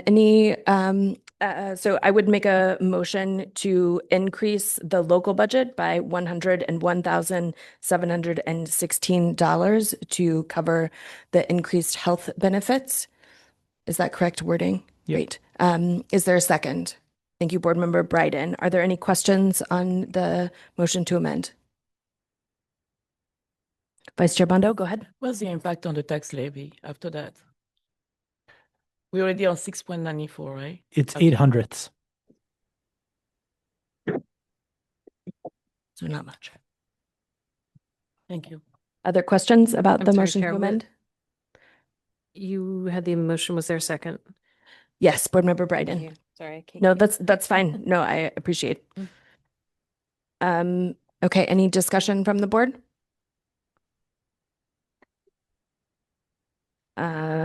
Then let me just double check. Zoom. I'm good. Okay, thank you.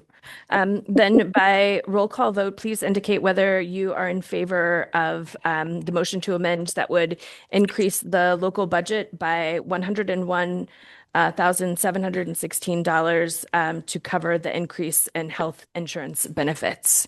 Dr. Warren, will you please call the roll? Board Member Ali. Yes. Board Member Yusra Ali. Yes. Vice Chair Bondo. Yes. Member Bryden. Yes. Member Lena. Yes. Member Noor. Yes. Member Opperman. Yes. Member Sautel. Yes.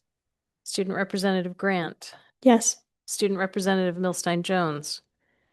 Student Representative Mohammed. Yes. Student Representative O'Brien.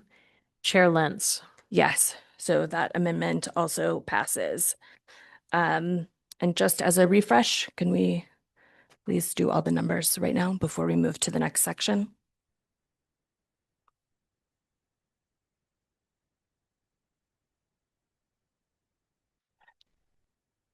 Amended tax levy is $135,335,112.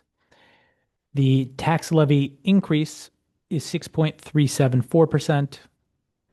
The estimated tax rate increase is 5.594%. Can you say the last number again? 5.594. Thank you very much.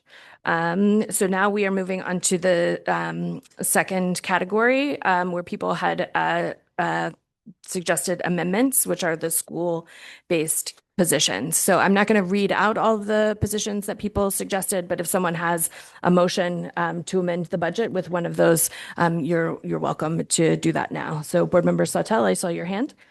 I'd like to make a motion to restore the 0.5 Latin teacher position at Portland High School. Could we get the number that will impact the tax levy, please? Can I second the motion? Yes, let's do that first. Good job. So is there a second? Board Member Yes. Lena, thank you. The impact on the local budget and the overall budget is $51,000. The percent increase it would have on the tax levy is 0.04. Thank you. Are there any questions on the motion to amend? Is there any discussion from the board on the motion to amend? I'd like to just address it. Go ahead, Board Member Snuttel. We've received a couple emails, and today's had a lot of statements from students, parents, and a few students have called in the past and talked specifically about how taking Latin got them into some, or helped them get into some elite colleges, and that's really compelling. But I loved the comments that we got today that were from students who didn't necessarily fit that mold, and explaining about how Latin helped them understand English better, about how Latin, wasn't just learning a language, but also was learning a lot about history.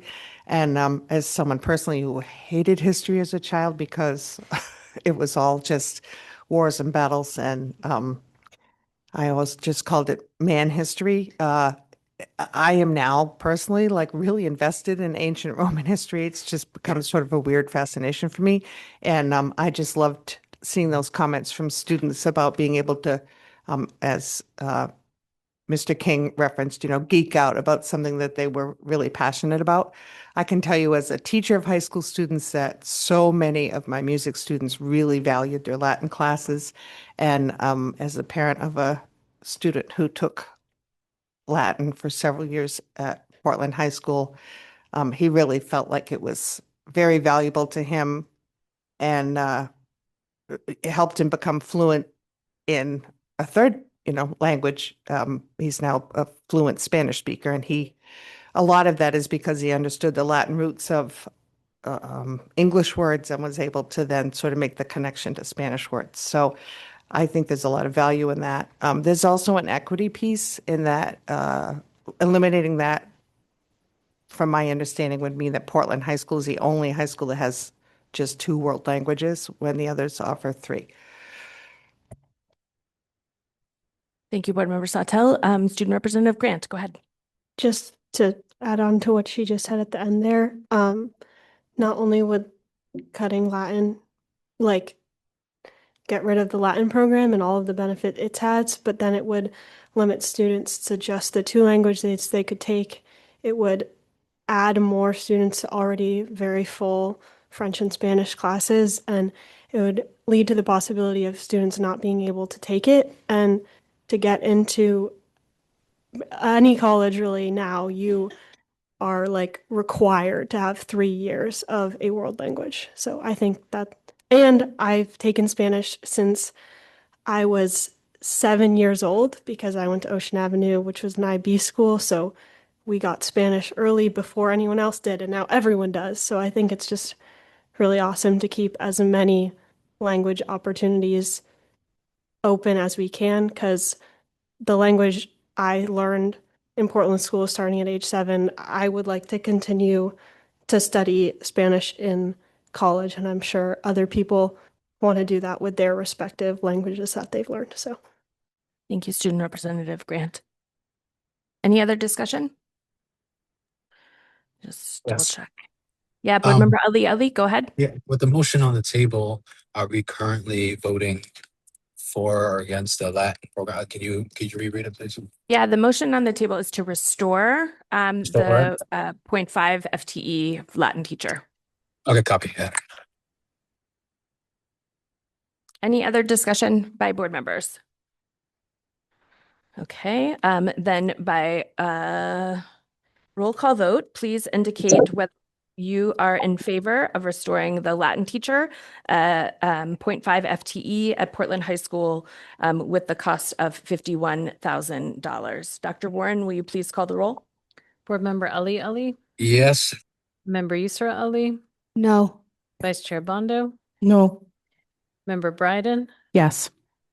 Member Lena? Yes. Member Noor? Yes. Member Opperman? Yes. Member Sawtell? Yes.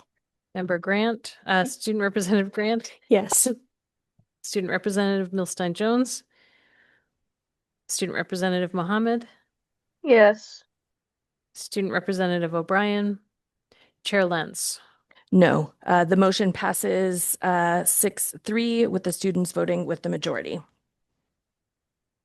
So we'll be ready for some new numbers when you're ready.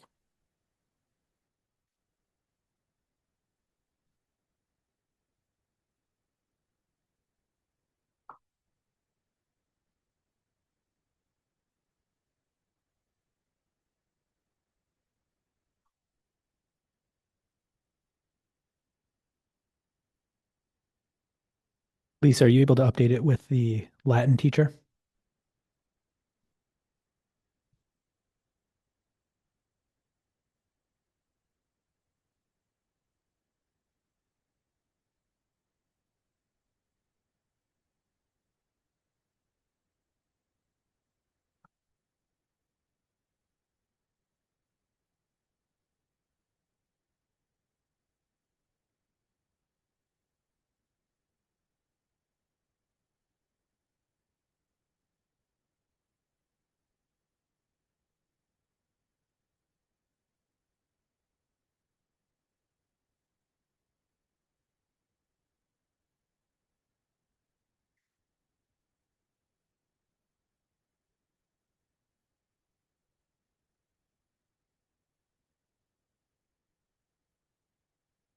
Anybody play an instrument that we could have some instrumental music during this?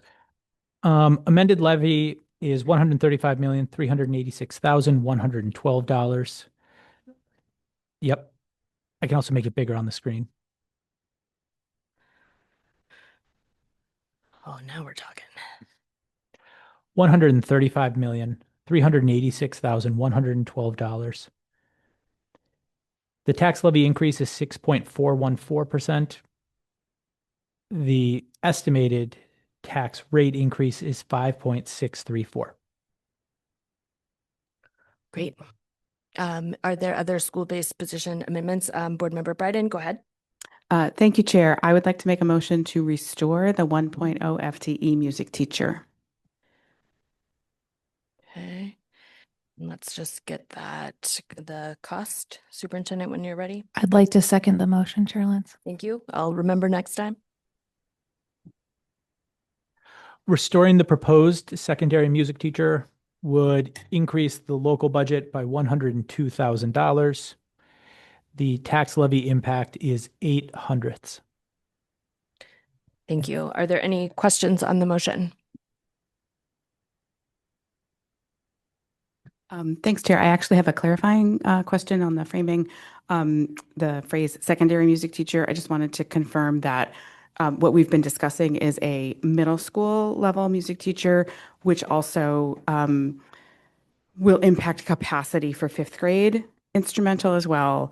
I can expand more on that now, or when we get to discussion, I can advocate. Why don't you bridge us right into discussion? Okay. So I would just make the point that I think the investment at this fifth grade middle school level is really important in terms of building out our music program generally. The feeder system will allow us to make better use of the FTEs that we added in the last budget process at the high school level.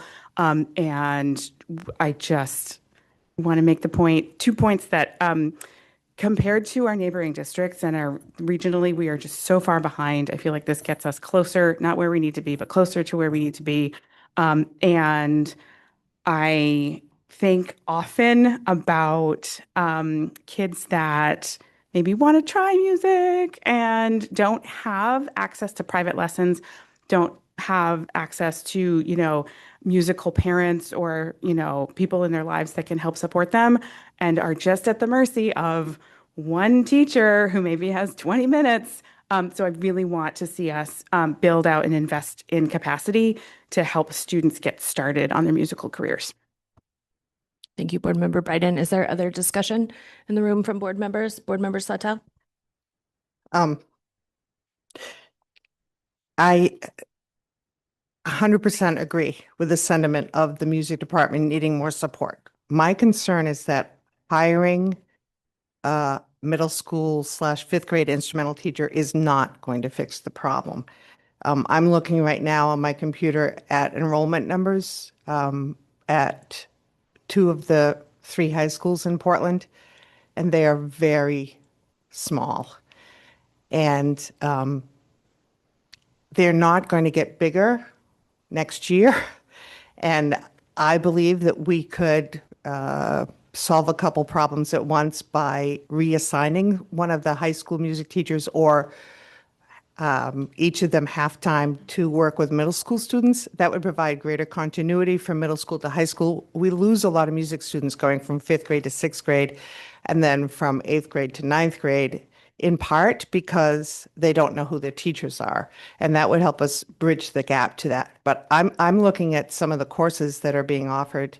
I'll just use Deering because that's the one that's in front of me, that have like 1 or 2 students enrolled in a course. And traditionally, we don't run courses that have those really small numbers. Here's a class with 4, another class with 2. In my view, those teachers are not fully employed at the high school level, and it would be great to get them as part of the feeder system. We also have our elementary schools are vastly different sizes, and so some of them have a lot of students that get general music once a week, and some of them have like half the number of students that get general music. And I wonder what those teachers, my experience is that the teachers in the smaller schools are used for things other than music classes, which is not how it should be and not how it should be designed. I feel like we need a really clear vision for the music department before we add another person. A huge part of the issue with instrumental music is scheduling.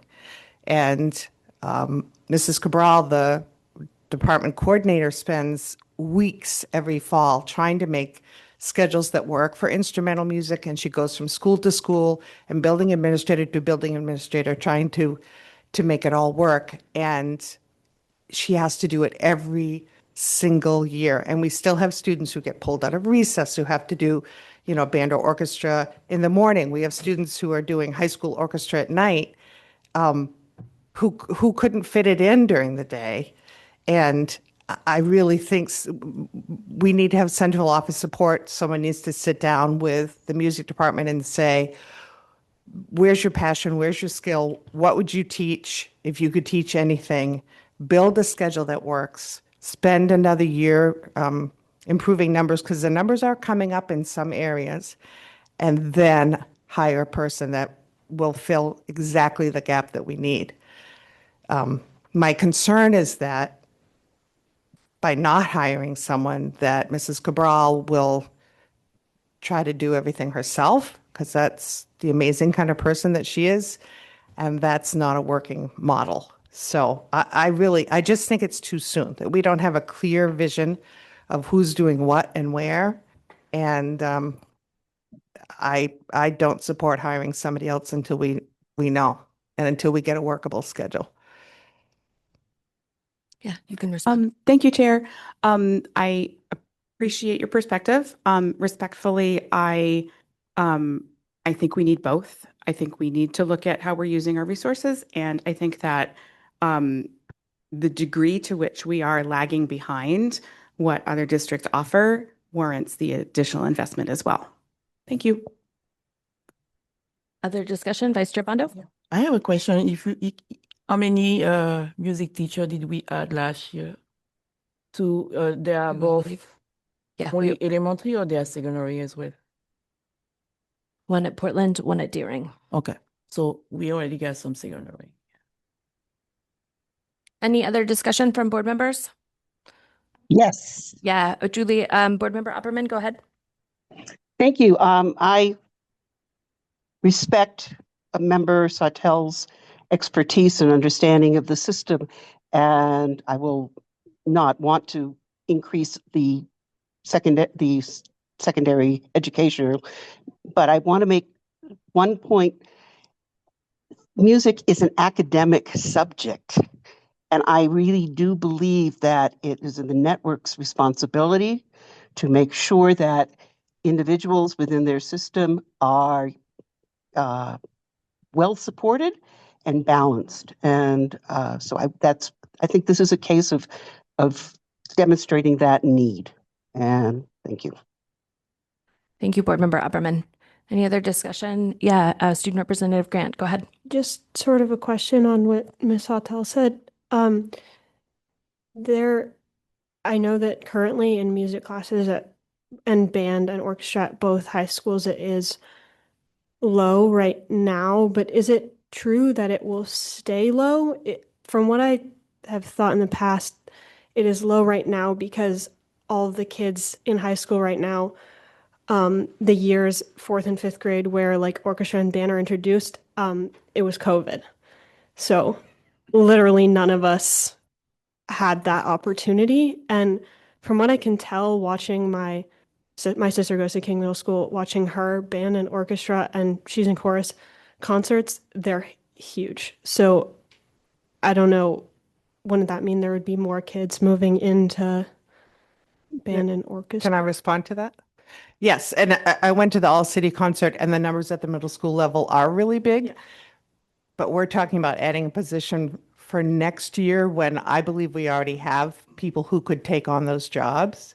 And then I would be wholly in support of adding a person next year, once schedules are clear, once people have sorted things out.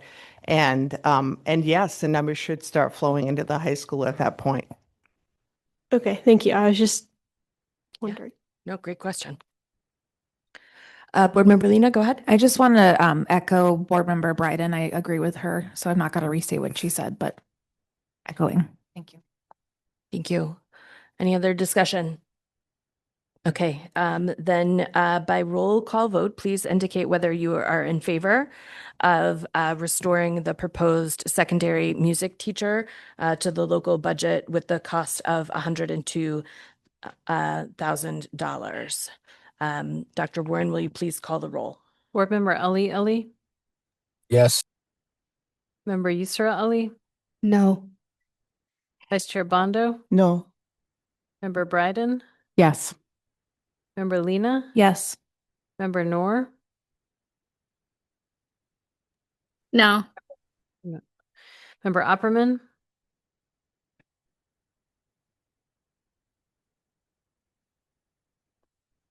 Dr. No. Opperman? No. Thank No. you. Member Sautel? No. Student Representative Grant? No. Student Representative Milstein Jones? Student Representative Mohammed? She's gone. Did she drop off? Yep. Student Representative O'Brien? Chair Lentz? Yes, the motion fails in a vote of 5 noes, 4 yeses, with the students voting with the majority. Are there other amendments for the budget? Board Member Yusra Ali, go ahead. I would like to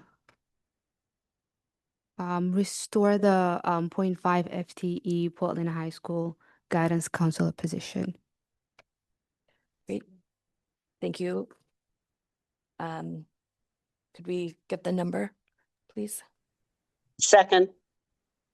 Thank you, Dr. Opperman. We have a second from Vice Chair Bondo.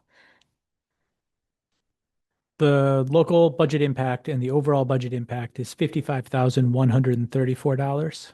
$55,134. Correct. Great. The tax levy impact is 0.043. Okay. Are there any questions on the motion to amend? Is there any discussion? Board Member Yusra, go ahead. Yeah. I feel like a 0.5 position doesn't seem like a lot, but when you're really in the position of guidance counselor, I'll speak from my own experiences. For someone whose parents did not go to college, it takes a lot of time for the guidance counselors to get to know students and just to apply to one scholarship to navigate the Common App. It takes a lot. And I feel like although it does not seem like a lot as a number, in practice, I think it will help. And it's honestly a big equity piece. And I feel like Portland High School should have the same amount of guidance counselors as our other PPS schools. Thank you. Is there other discussion? Board Member Bryden, go ahead. Thank you, Chair. Is it possible to get I don't know if this data is readily available, but the guidance counselor to student ratio at Portland, Deering, Casco Bay, and regionally, I don't know if there's comps that are right at the ready or not. The guidance counselor and social worker ratio were previously shared during this budget cycle. I don't have them right in front of me. When it was shared at the time, the high schools were all pretty similar, and that was with the proposed 1.0 reduction in social worker and the 0.5 reduction in guidance. And so now that Deering has the 1.0 social worker restored from Finance Committee, I don't have them right in front of me. I think, thank you. I think what I'm trying to better understand whether current state without the restoration of the 0.5, does that place Portland High School far behind, like at a higher student to guidance counselor ratio than peers within the district and outside the district, if you happen to have that context? So I'd have to find the number on it, and I can do that. For For districts outside of Portland, the range varies significantly. And so I wouldn't feel comfortable saying that it's either higher or lower, but that it varies significantly. Do you want a few moments to find the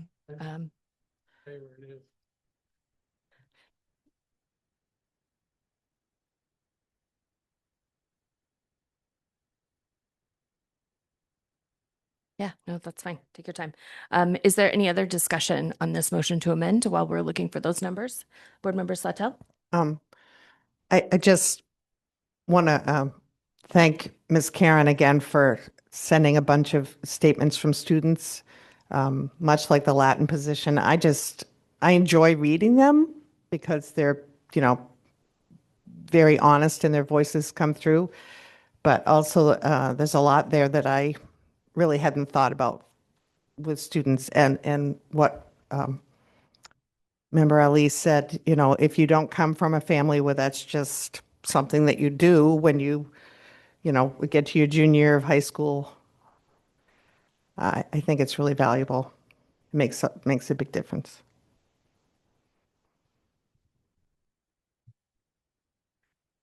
I will just say out loud to the board, I think the reasoning behind restoring both the social worker and the guidance counselor make a ton of sense. And I will just say that this is probably a role that might come up again next year or the year after as we continue to see a decline in students.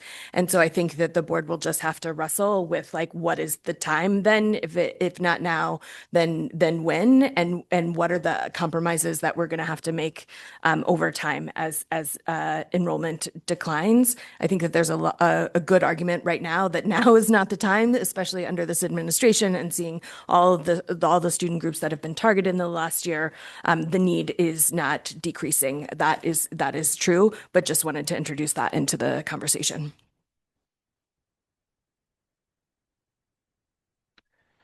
What I just put up on the screen is this chart right here. That was previously shared, indicating that with the 4.0 at Portland and at Deering, you can see the three high schools right here. Casco Bay is at 1 to 187. Deering High School is at 1 to 183, and Portland is 1 to 184. That's with the reduction before it's restored. Thank you. Any other discussion on this motion to amend? Yeah, Superintendent. So that's prior to the restoration, and then post restoration. Can you tell me why Portland High School has more guidance counselors? Because as you're saying, prior to restoration, the numbers are nearly similar. Yes. So this past year, Deering High School went to hire an additional guidance counselor so that they would both be at that 4.5 or 5 number. And we're not able to find a guidance counselor. And so they hired an additional social worker at that time. And so that's why they were a little bit higher in social worker, and Portland High was a little bit higher in guidance counselor. And so that's why. And so if you looked at that count before, so sitting here today, there are 5 social workers at Deering High School and 3.8 social workers at Portland High School. That difference is really the impact of that additional hire. The guidance counselors is 4.5 at Portland High School and 4 at Deering. Okay, so that's the difference. All right. Any other discussion? Okay, then by roll call vote, please indicate whether you are in favor of restoring the guidance counselor position at Portland High School, 0.5 FTE for the dollar amount of $55,134. Dr. Warren, will you please call the roll? Member Ali? Yes. Member Yusra Ali? Yes. Vice Chair Bondo? Yes. Member Bryden? Yes. Member Lena? Yes. Member Noor? Yes. Member Opperman? Yes. Member Sawtelle? Yes. Student Representative Grant? Yes. Student Representative Milstein Jones, Student Representative Mohammed, Student Representative O'Brien, Chair Lentz. Yes, so the motion passes unanimously. Are there any other school-based position amendments anyone would like to make?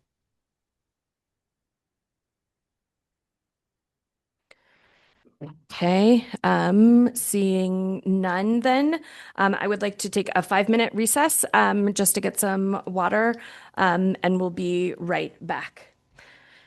Up next will be any network positions.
We're back.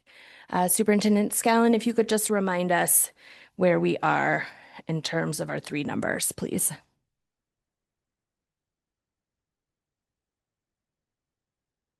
The amended tax levy is $135,441,400, or excuse me, $246. So $135,441,246. The impact on the tax levy is 6.457%, and the estimated impact on the tax rate is 5.677. Okay, excellent. So the next category that is up for amendments, we have any network positions that people would like to consider. So I would be looking for a motion to amend if there is one.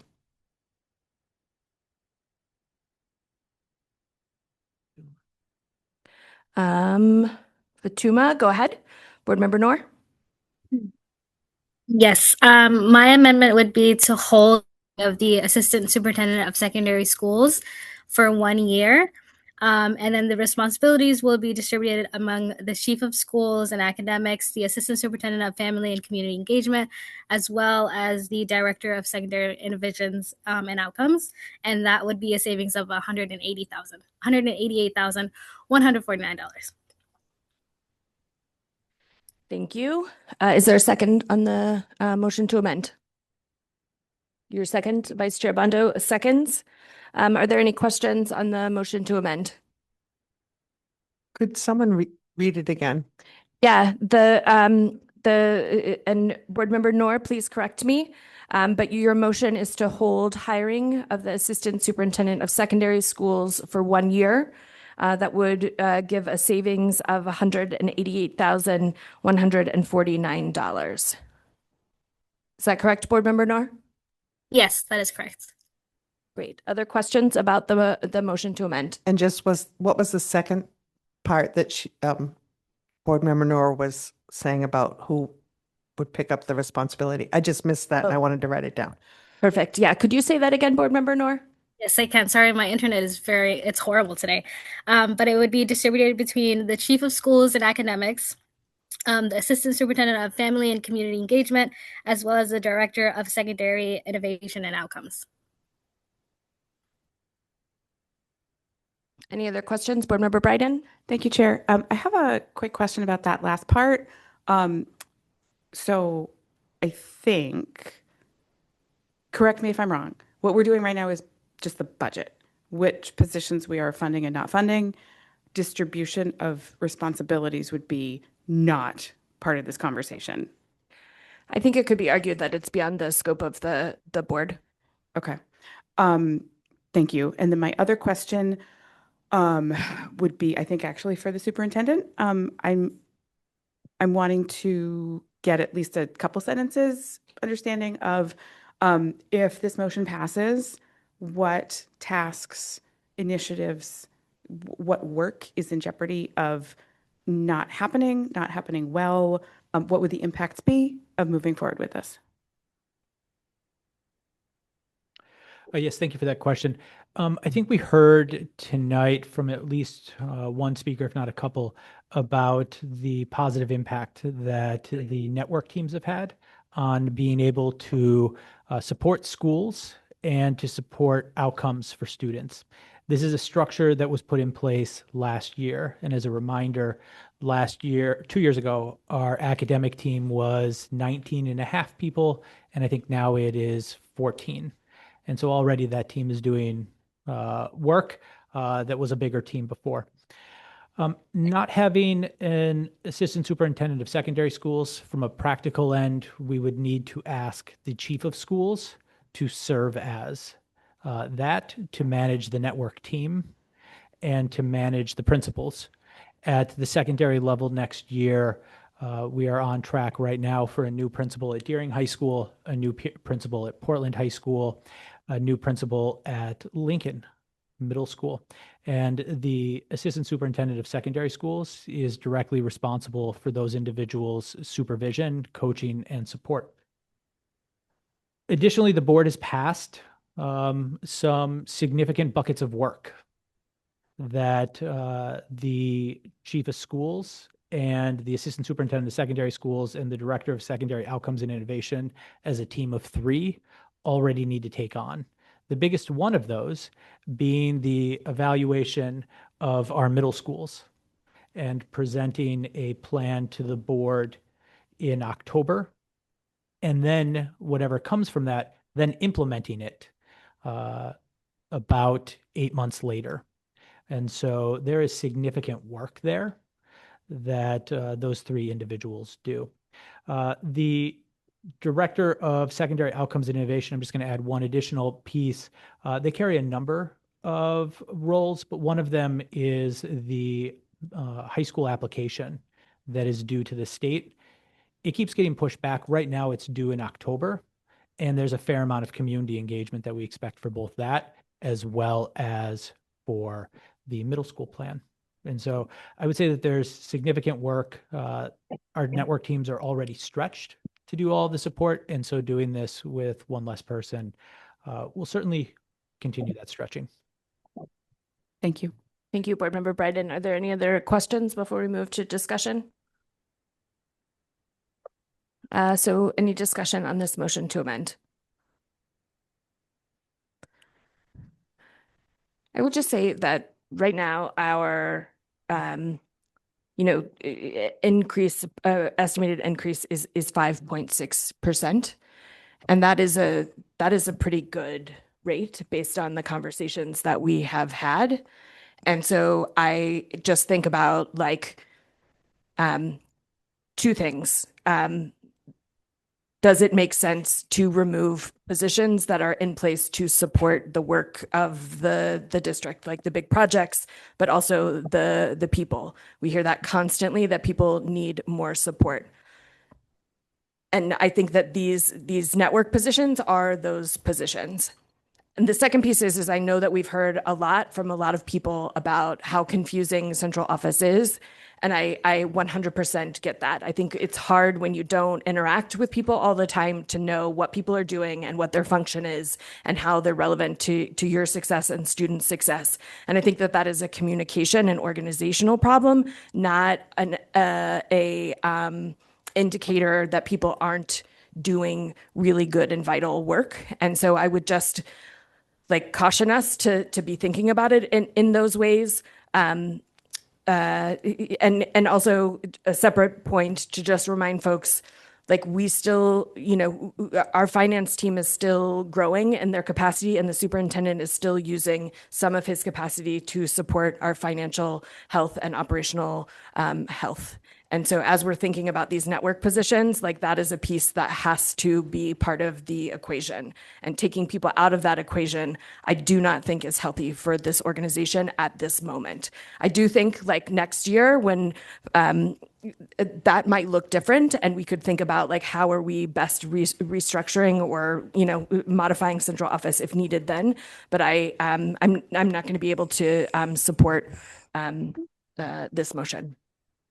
Are there other discussion? Vice Chair Bondo, go ahead. Yeah, I just want to give my view for all the position on the network position. Then I will be able to support none of them because I don't have any clear any details on each of the role, and I really want to push for one more year to understand each position, which role they're really playing, and the impact to our building and our student. Even though some can argue that it's not a position facing students directly, but the secondary innovation outcomes is being so on the task, and then too many things that I did not understand about the portrait of our students. I really understand through the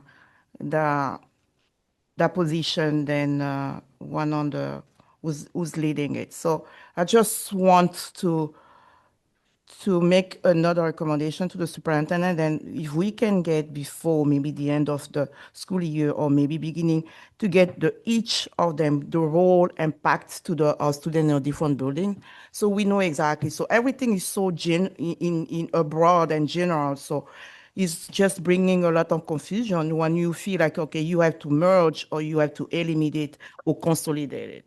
So that's just why I want to make a pause on my side because I've been supporting some of those, but I just want to say clearly that I won't be doing it. for this time, and I just want to get more clarity on each of those positions as well. Thank you. Board Member Bryden, go ahead.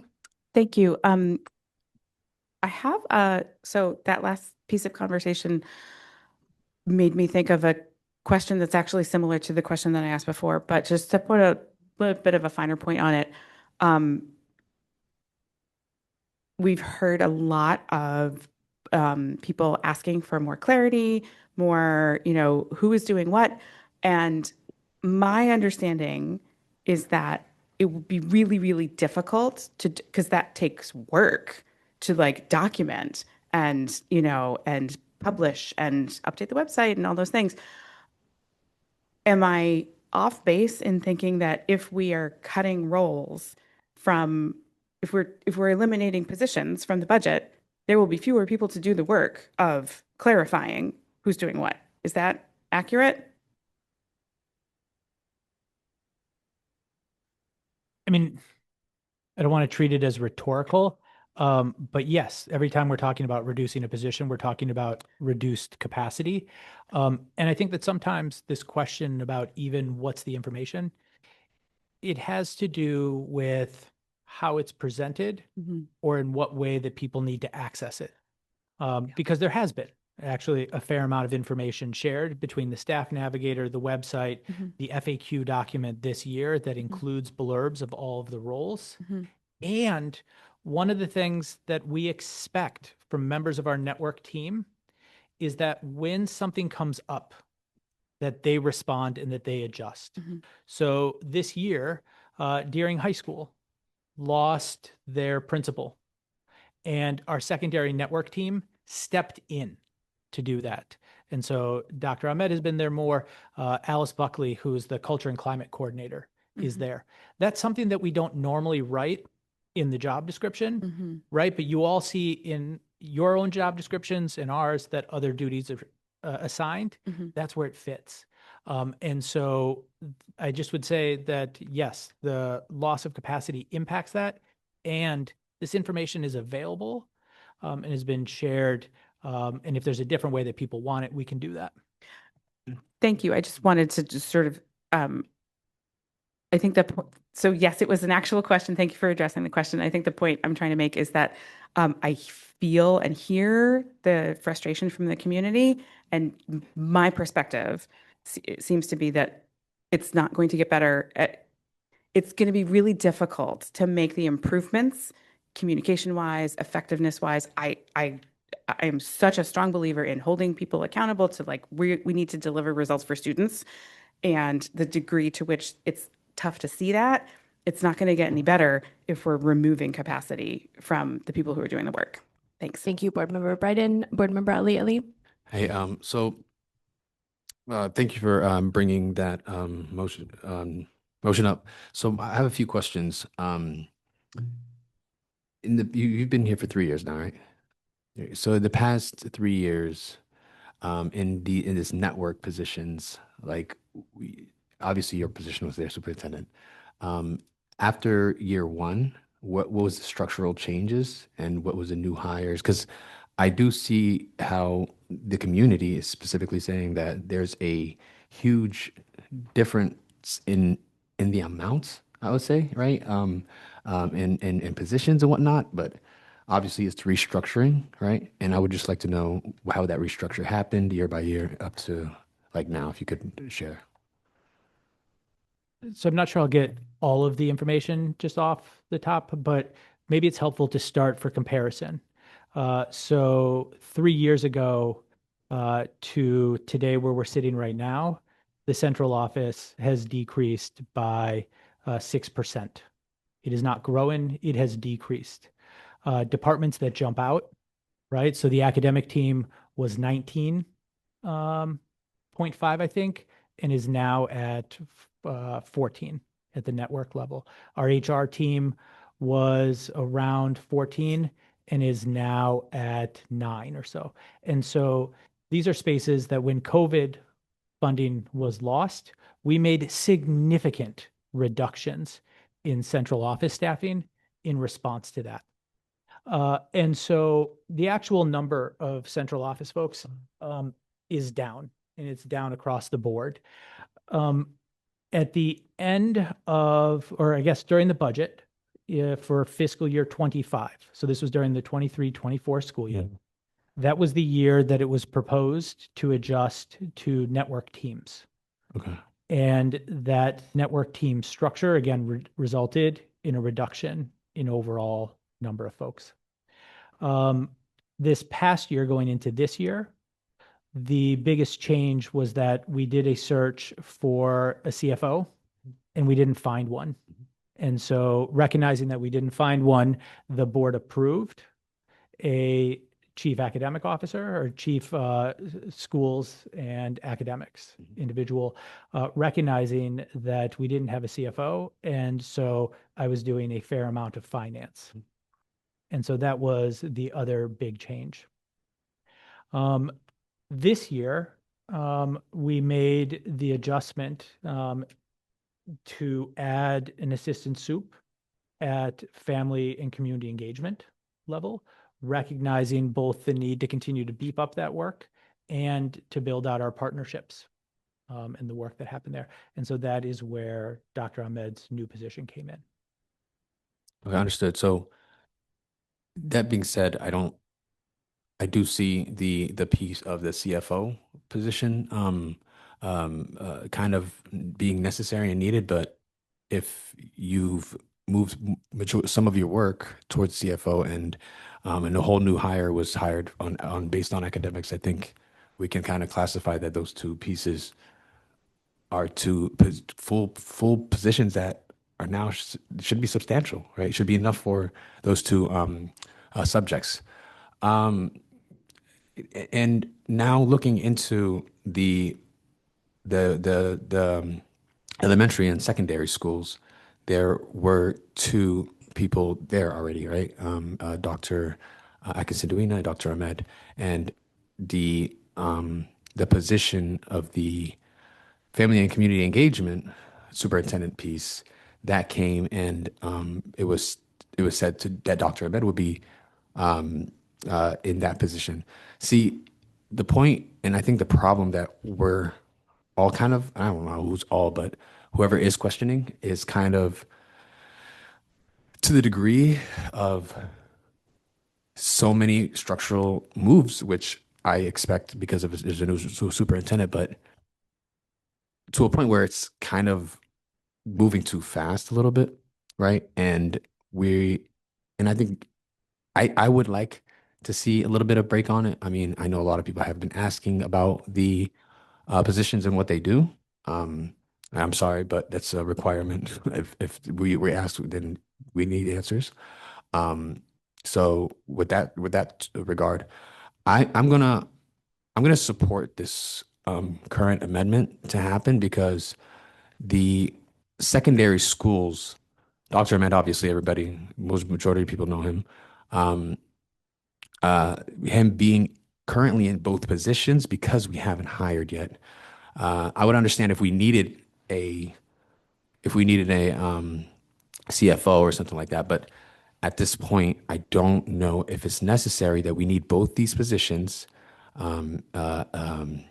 as it is, and like dividing the responsibilities in between the three assistant soups, right,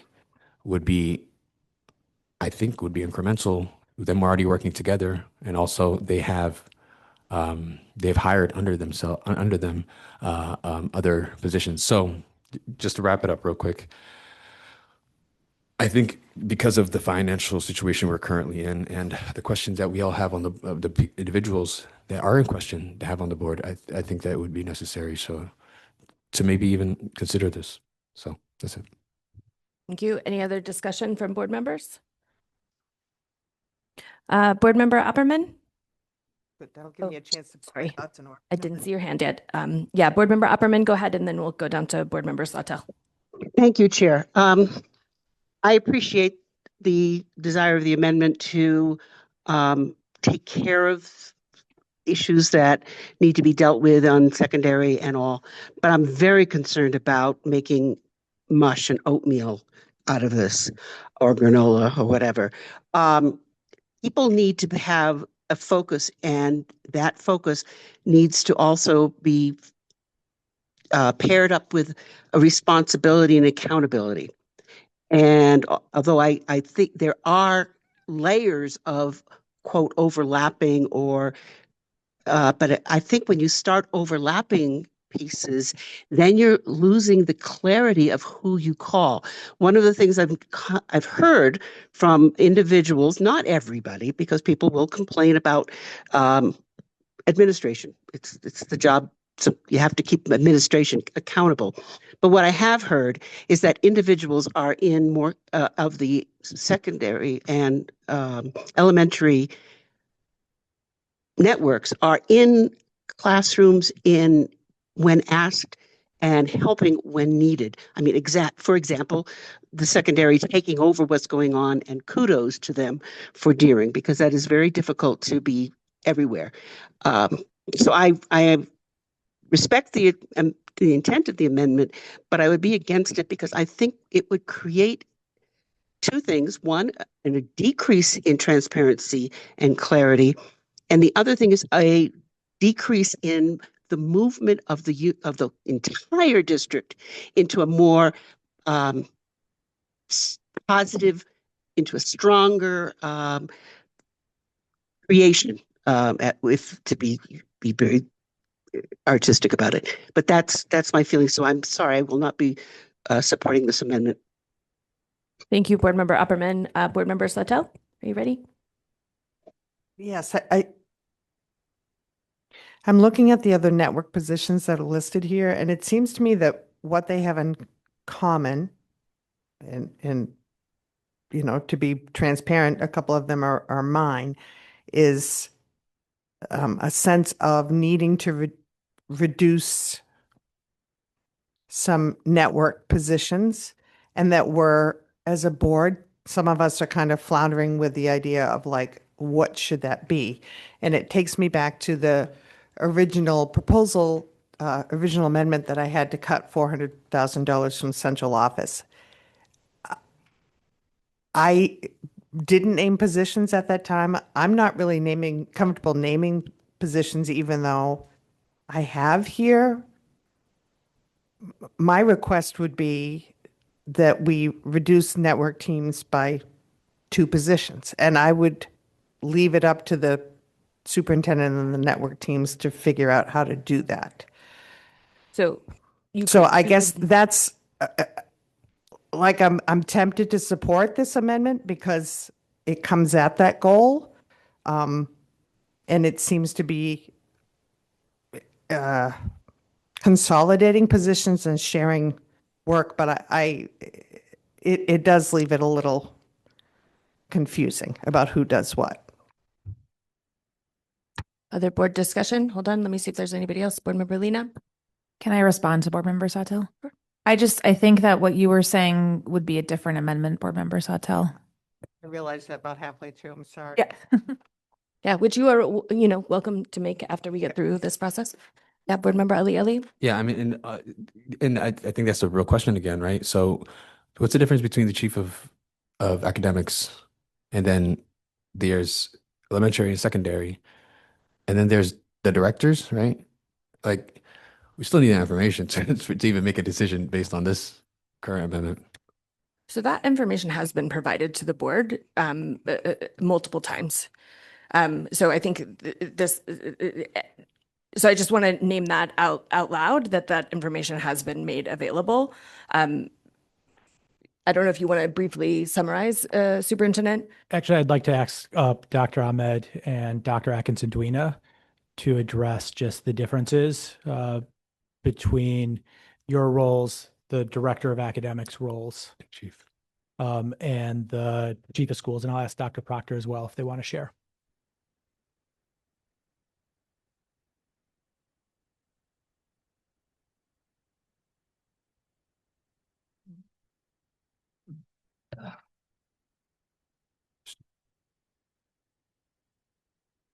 I can easily speak to the difference in roles between the director of academics and myself. So Our director of academics is the direct point person for our instructional coaches at all our elementary schools.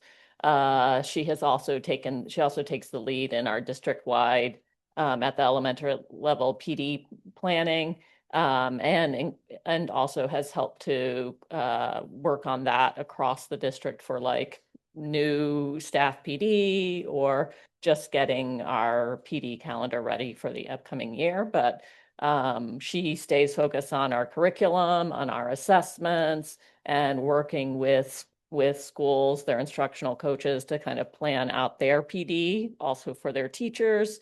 So that's kind of, I mean, it's a very small way to talk about what she does.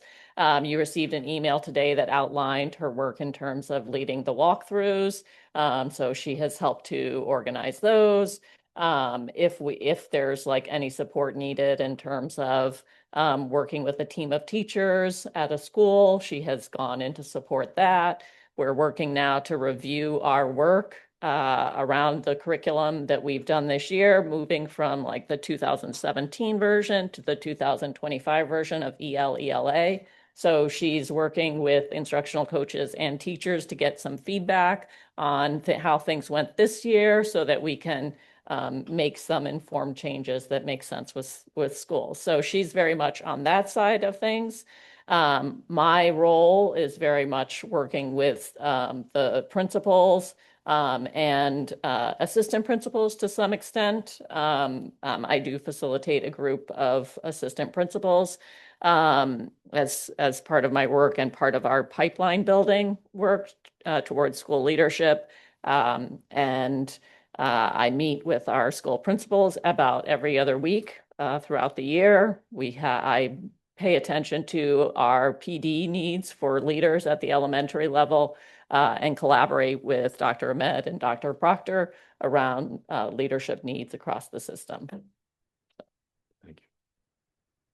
Yeah. Good evening, everyone. And I will first take a little moment actually to just take us that we see in our schools that inequitable outcomes for some of our students. And this persisted for a long time. And the systems and structures which were in place or which are in place at times allow this inequities to be delivered all the time. So I want, and the systems do not exist in void. There are ways that really that they maintain in themselves, whether we like it or not, and we are part of it. And I want to say, because no system can exist without protection and nourishing and keeping them in place. So there is, with that being said, that we need really to be very careful of when we start a new thing and say like this is a new initiative or undertaking or structuring so that we can combat this inequitable outcomes which are really happening and was historically happening. And we see, the network team structures are now working, and we have seen that one, it is new, and two, they're really we see that there's some success. I'm not saying like it is a great success, but it is really moving away where we were. So I want to add with the community just to recognize that. And in February, I wrote an article in one of the local newspapers where I was talking about how we will continue the momentum when ICE enhancement or ICE came, and how we rallied around and we were mobilizing our community. So how we will do the same thing for this inequitable outcomes for our students. So I appeal to the community to support the schools, to support the teachers. And one of the ways to keep these outcomes is really to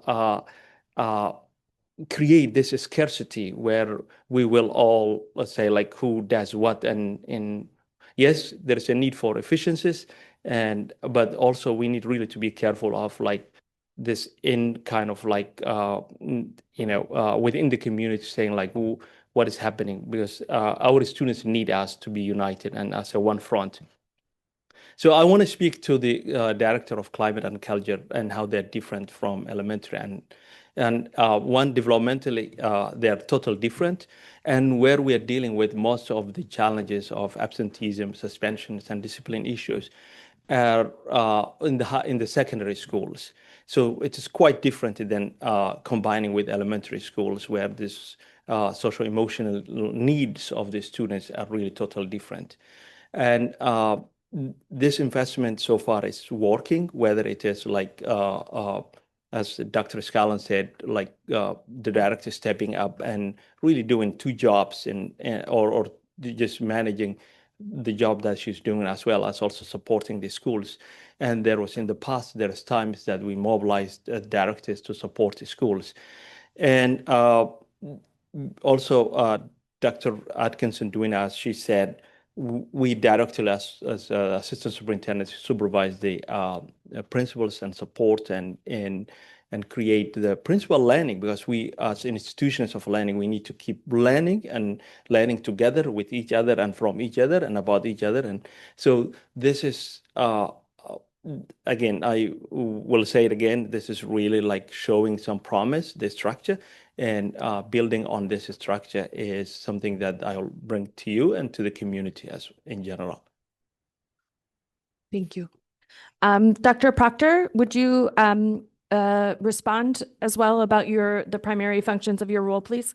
Sure, absolutely. Good evening, everyone. And so, sitting in the role as the Chief of Schools and Academics, I do a number of the work that I do is really, when you think about the lens of what Superintendent Scallon described in terms of him doing the work, some of the work of finance, then me taking on the schools and academics, it really is about ensuring that there's coherence across the organization and across all of our instructional programs.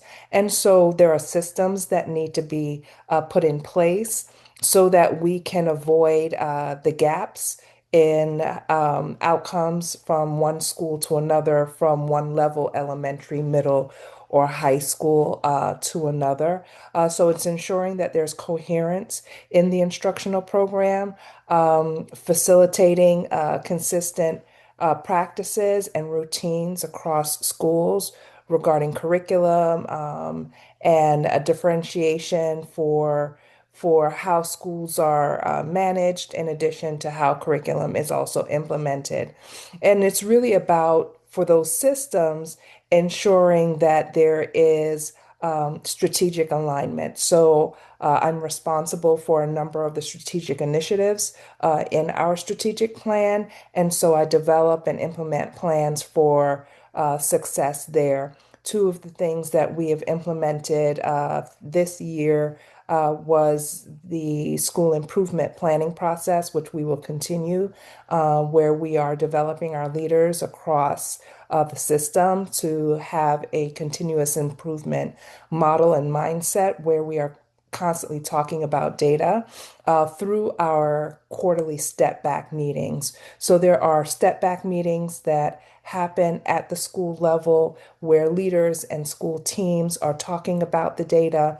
And by building that kind of practice and system, we're also building greater capacity across the organization for us to increase our student outcomes. Similarly, when it comes to leadership development, looking at practices to increase capacity, not just at the principal level, not just at the instructional or staff level, but also within our system, working very closely with cabinet, working very closely with the assistant superintendents, and ensuring that we have a mindset around how it is that we're problem solving and building out logic models and initiatives so that we can drive outcomes across the entire organization. So I work very closely with board members as well, with supporting the board initiatives and information that is needed to the board, taking on the work of middle school as it was described before, the study, which you'll hear a little bit more about later this evening. And then implementing all the way through that process. So it's really taking on the larger system-wide initiatives, building practices and driving data. I also lead and support our data teams in addition to enrollment and IT overall. But we're really looking at building a better data system, yes, and data practice, so that we're capacity building for how it is that we're constantly looking at improvements across the organization. Thank you, Dr. Proctor. Any other discussion on this amendment? Board Member Bryden, go ahead. Thank you, Chair, and I really appreciate all that additional context. Nice refresher. So I am not going to support this amendment, and I actually feel more strongly about this than the music teacher, which is surprising to me. But I'm really concerned and alarmed at the prospect that we would be saying, we've passed this resolution. We need staff to completely rethink how we do middle school. We have, I jotted down some notes. I think, is it more new principals than not new principals at the secondary level? I mean, about 50-50 maybe. Like a lot of new building leaders who are going to need mentoring. And I don't see how, with those things and all of the other items on the strategic plan, we would be diminishing capacity to get those things done. We have so much work we have to get done. I can't support removing this role from the budget, both from a amount of work we need to get done perspective, and also just from the perspective of, yes, this is primarily a budget dollars and cents conversation, but part of what we're investing in is being an employer of choice. So if we are saying, all this like really aggressive strategic plan, plus, by the way, middle schools need to get completely revamped, plus, you're a brand new principal and you don't have adequate mentorship, we're not going to retain people. So I'm really concerned, and I'm not going to support this. Thank you. Thank you. Any other discussion? I have a follow-up. Board Member Ali. Yeah, so, and that's the point, is retainment. Last year we have had an incident where two Somali background individuals that were in high positions were, in situations, in principals, right? And now we also have another Somali superintendent that was in a specific position. There's a lot of equity issues on top of this. So, I mean, I don't want to really dive into that. I'm personally going to stand my ground and push back. There's the equitable piece. There's the financial piece.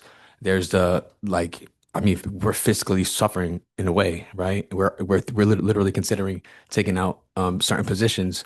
There's already been a lot of structural changes that's happened.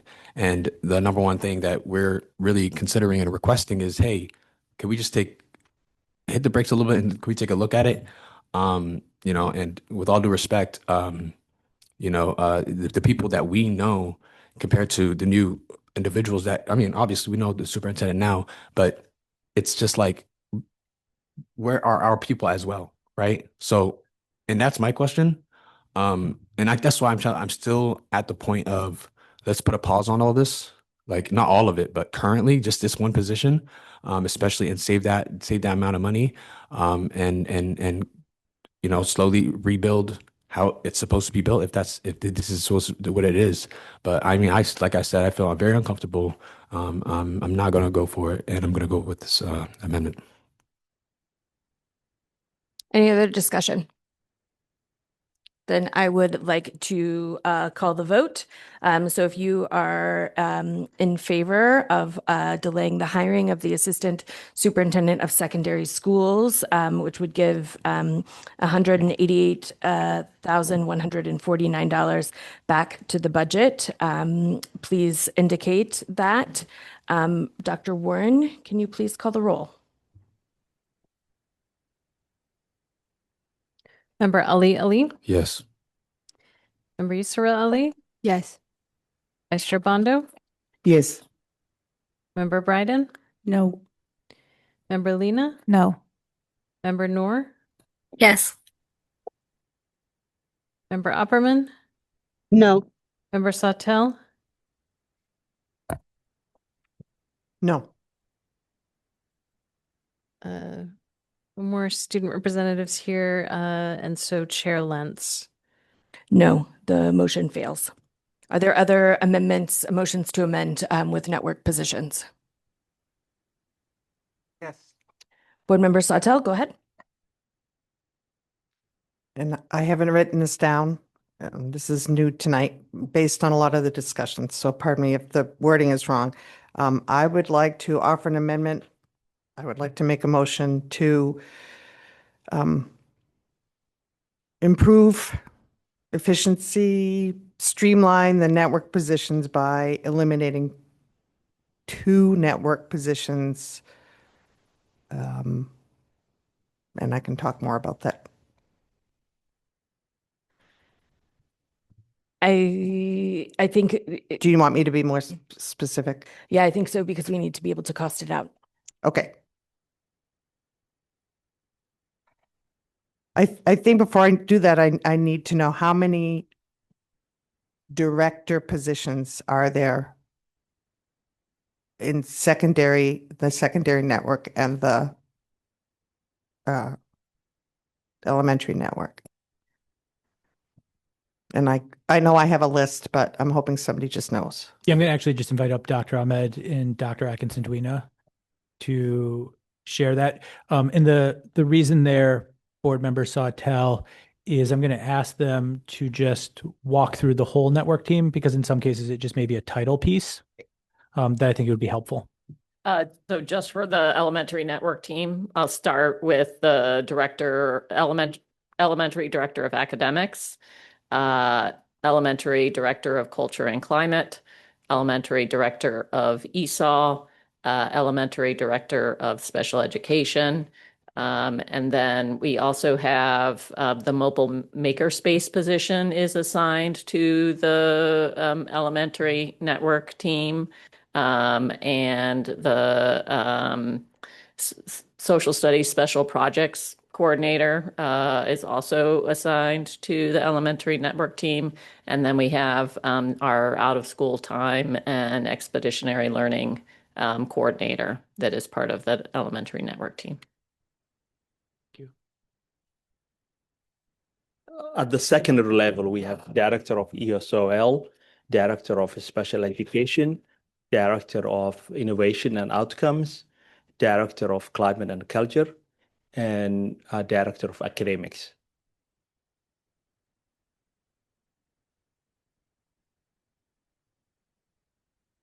Did that give you what you needed? Yeah. Member Sawtell? Yep.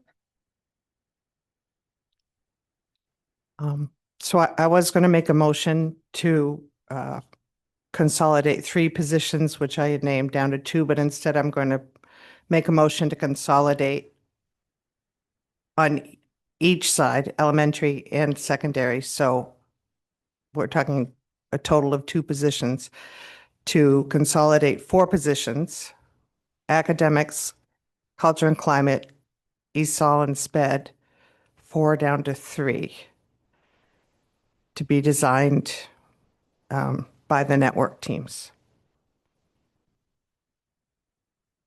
Board Member Sawtell, so if I'm hearing you correctly, you want to reduce each network by 1 person. Yes.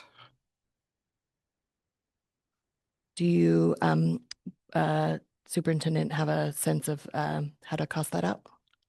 I want to talk to him for a second. Okay. We need a second first. I think we need to, yes, let's get a second and then we'll cost it out. Is there a second? Vice Chair Bondo, seconds.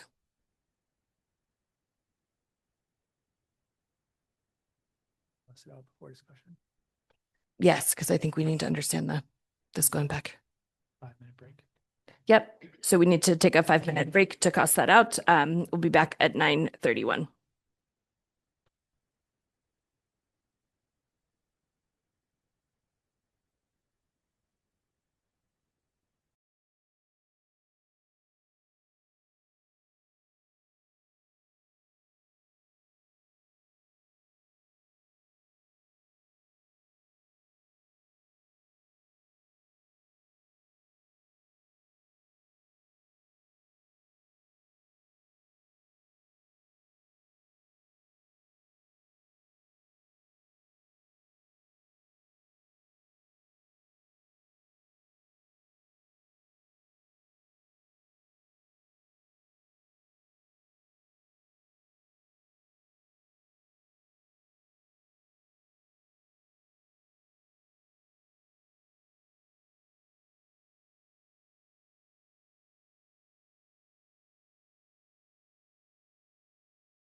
Okay, we're coming back now. Board members, if you can come back, please. Oh, we don't have board member Alina or board member Ali.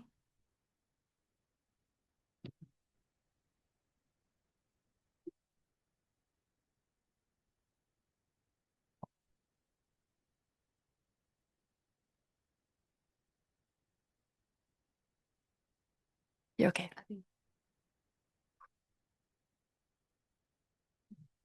All right, Superintendent, whenever you're ready, to give us a number for that. Yes, consolidating from 4 to 3 directors at the secondary network and at the elementary network would have a total budget reduction of $255,414 or 2/10. $255,414. $414. Thank you.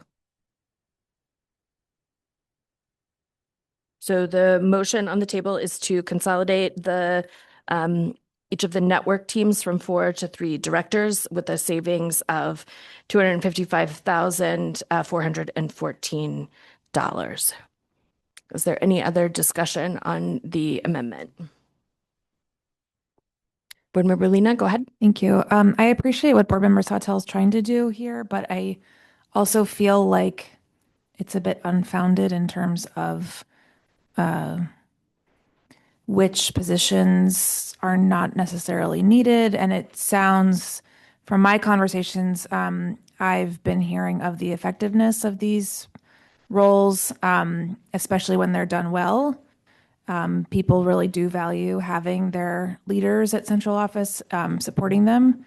I think if there is a feeling of a lack of support, that that needs to be looked into, and why certain people feel supported and others don't. So I don't support this amendment. Thank you. Vice Chair Bondo, go ahead. I just want to echo what both Lena just mentioned. Then I won't be able to support the amendment also because of just the fact that we don't know which position may be cut on both area by listening to those 2 assistant superintendents. So I feel more confident by understanding now the clear role on each of them and what each piece is really playing in that puzzle to make sure that we're moving. Because if we just remove most of those elements from the central office, so we just don't know who's going to taking over and doing some overwhelming job around those positions. So I won't be able to support it. Thank you. Any other discussion on this amendment? Okay. Just want to make it clear. Yeah, go ahead, Board Member Sawtelle. My goal in offering this is to be responsive to constituents that I hear overwhelmingly from my neighbors and people who live in town who work for the system, but also people who are on a fixed income, and they're just really worried about the budget. And one of the questions I always get is, why are there so many people who work at central office? And why is there so much money spent at that level? Our students have this pretty high per student cost, and some of it is not in the classroom. And so this is me trying to be responsive to feedback that I'm getting, as I've said before, when I'm out walking my dog, when I'm, sitting in my front yard, when I'm, going to the grocery store. I'm trying to listen to what people are telling me, and I'm trying to pay attention to money. Somebody asked me the other day, do I make these cuts out of value, the things that I value, my ethics, or am I making them out of fiduciary responsibility? And I really think it's both. Like, I think we show what we value by where we put our money. And it's like, I understand all of these positions are people, but I have promised over and over again to try to keep the money as close to students as possible. And the reason I picked these 4 positions in part is because we already have 2 vacancies, right?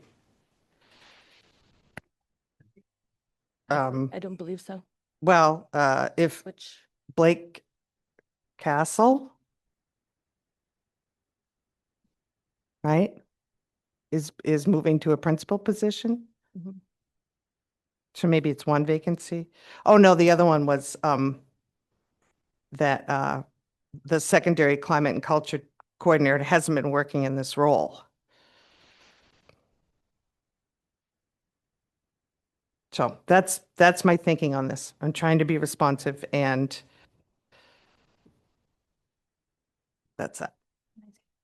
yeah, Board Member Lena, go ahead. Sure. And I just want to bring up that we did vote down an additional student-facing position with the argument that central office would be doing some of the scheduling. So if we're removing people from the network teams that could be supporting this figuring out, that argument doesn't really make sense to me because it's relying on non-school-based staff to help support and then not adding in a school-based position. So I still wouldn't be supporting this. Thank you.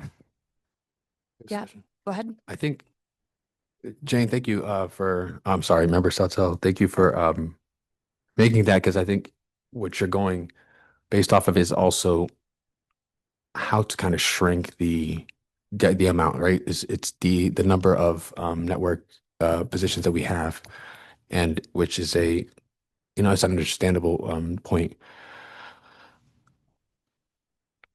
And I agree. I think that what other way do we have, right? What other way? Because I wouldn't indulge into their work. I can't identify which directors who to cap. Like I said, having the structure stay the same way it was, where the secondary superintendent stays in position and the family and engagement superintendent position right now. Either a question, there's just 2 positions. There's just too many positions. That's what I would say. So that's where I would still go back to. Thank you, Board Member Ali. With that, I'm going to call the vote. So the amendment, the motion to amend is to consolidate each network team so that they will have go from 4 to 3 directors. That would be a savings of $255,414. So a yes vote is in favor of that consolidation and no vote is against it. Dr. Warren, will you please call the roll? Member Ali? Yes. Member Yusra Ali? No. Vice Chair Bondo? No. Member Bryden? No. Member Lena? No. Member Noor? No. Member Upperman?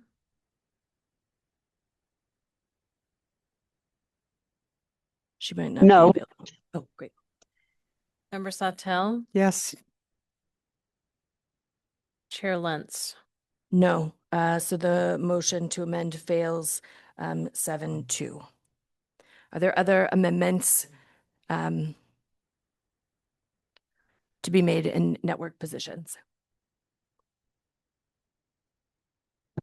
Yeah, I'd like to make that amendment of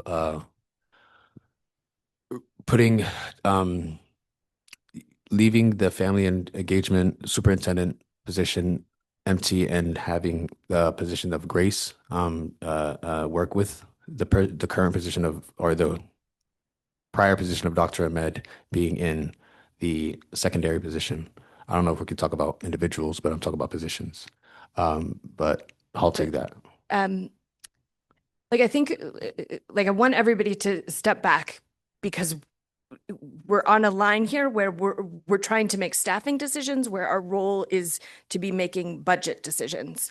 So if there's a budget levy number that you're trying to get to, then let's make an amendment around that to get us to that number as opposed to Right, but there's one person in two different positions currently, so that's kind of where it's in question. So I guess I would just say to you then, like, what is the amendment that you're trying to make? I think the amendment I would try to make is, I don't know if it's going to even get anywhere, but to pause the family and actually, you know what? Never mind. Never mind. There's no amendment. Okay. Are there other amendments in the network category? Let me just double check Zoom. Okay.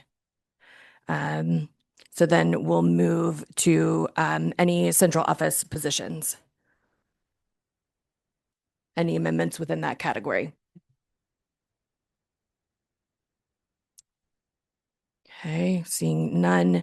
Are there any other amendments that are looking to be made right now?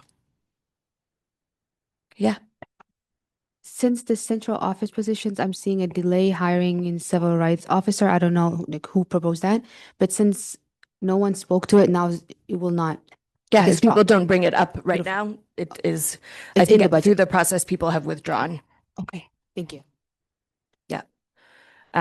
But are there any other amendments that are being made right now or need to be made right now? Okay.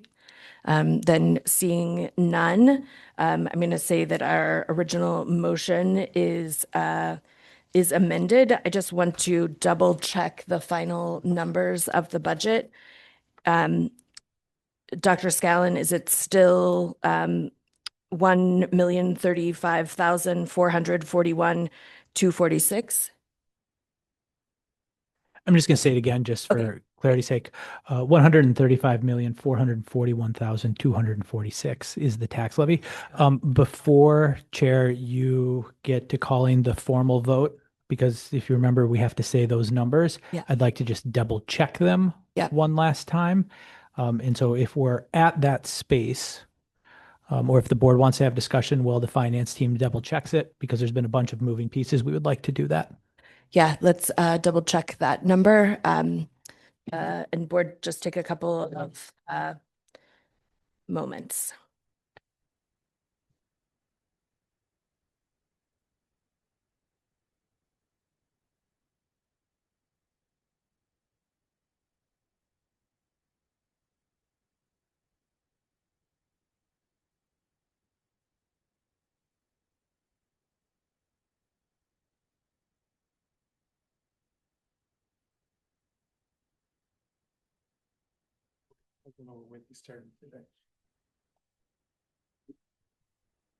Executive. We do have a workshop about middle school work. Oh, God. Oh, my. It's good. Done. Good work. Everybody complains a bit. Yeah, it's good. It's so easy. Yeah. Yeah, they are. Good job.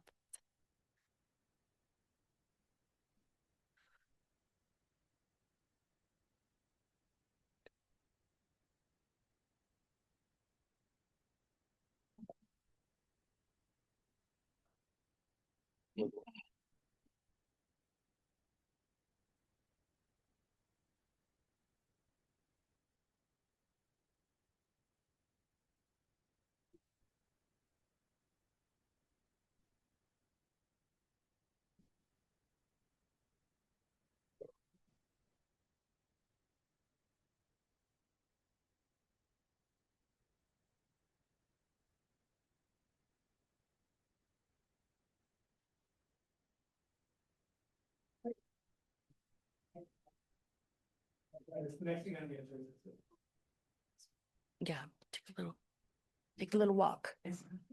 That back moving.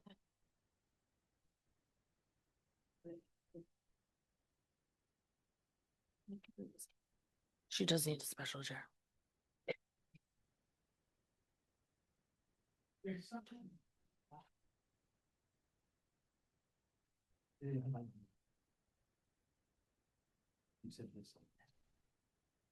Just be careful that you're not doing business. No, real.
Right.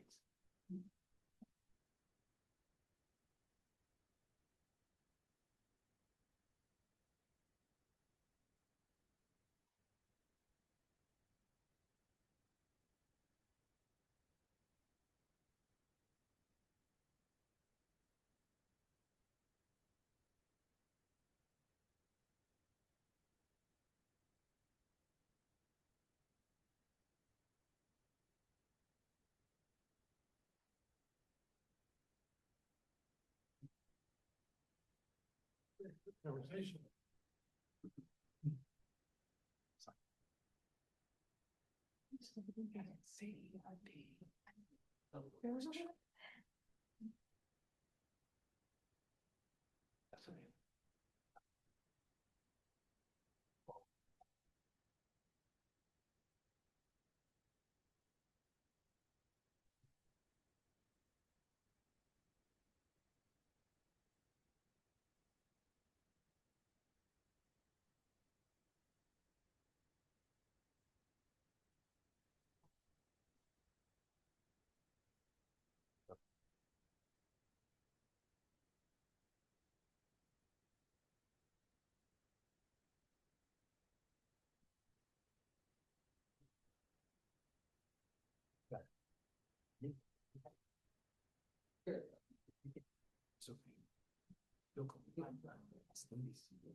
So that's really.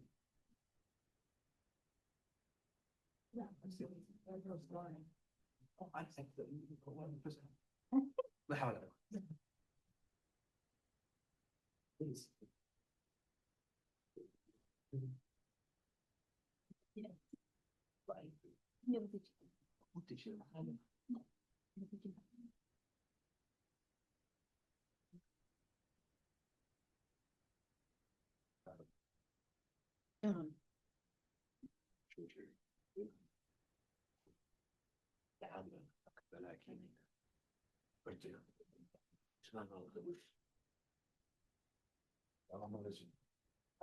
Are we back? Okay. Superintendent Scanlon, are you ready with our numbers? Yeah, I'd like to just make sure that we have everything captured right. So I'd just like to walk through the total different changes first, and just to make sure that there's nothing missing there. And then I'll share with you the overall numbers. So the amendments tonight added or received $420,000 in additional state revenue from the supplemental budget. Had $250,000 in identified additional main care revenue. Had the foundation contributing $66,260 towards the mobile makerspace position. It restored the mobile makerspace position. It restored the experiential education position. It restored the manager of IT data and reporting. It did not move forward with any savings from the closure of the central office. It eliminated the proposed social worker in early childhood. It eliminated the proposed early childhood inclusion coach, and it reduced the proposed business manager for early childhood from 1 to 0.5. It increased health insurance benefits by $101,716. It restored a 0.5 Latin teacher at Portland High School, and it restored a 0.5 guidance counselor at Portland High School. Board Member Bryden? I did not hear in that list the adjustment to revenue to account for the 3 early childhood education people. Great, thank you, yes. Great. I'm going to read for you several numbers. Now, all of these changes, the overall change in the local tax levy and overall local budget is $84,299. It puts the tax. Can you read the numbers slower, please? Yep, 84,299 increase. It puts the amended tax levy at $135,441,246. It puts the local budget at $166,331,038. Sorry, can you do that number again? $166,331,038.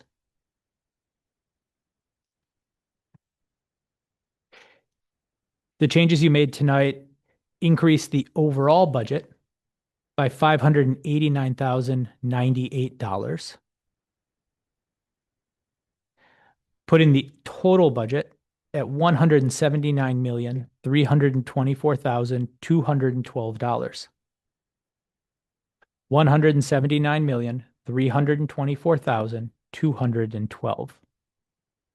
Total budget. Total budget. The impact on the tax levy is a 6.457%. The estimated impact on the tax rate is 5.677%. If you were to think about this on a local homeowner, it is an increase of $229.30 per year in their school portion of their property tax bill.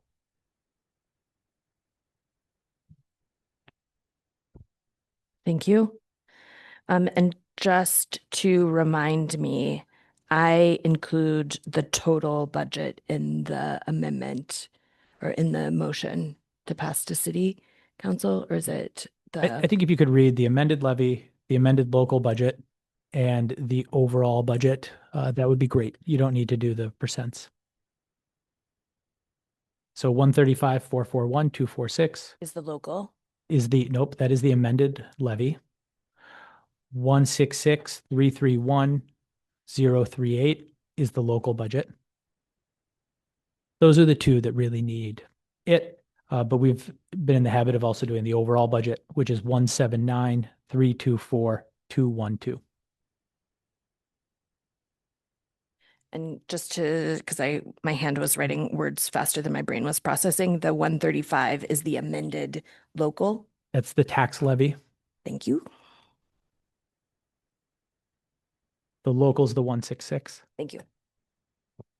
Okay, so I would be making a motion for the consideration and action to recommend the proposed fiscal year 2027 school district budget as amended with the tax levy of $1,035,441,246 with the, I need you to read that again. 135 million. yep, the tax levy of $135,441,246. Correct? With a local budget of $166,331,038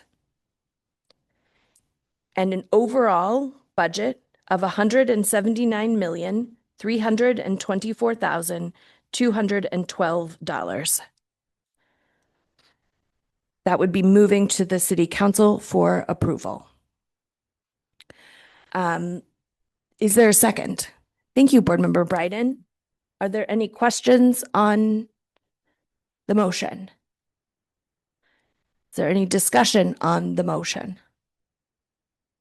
I just have a question. Okay, we'll go back to questions. Yeah. Or maybe it's discussion. What happens if city council says too high? Then does it come back to the full board or to the finance committee or what? Yeah, it comes back to the full board, I believe. Can I ask a procedural question? So in the beginning, when you voted or you moved to put the budget on the table, it was Bryden and Yusra Ali.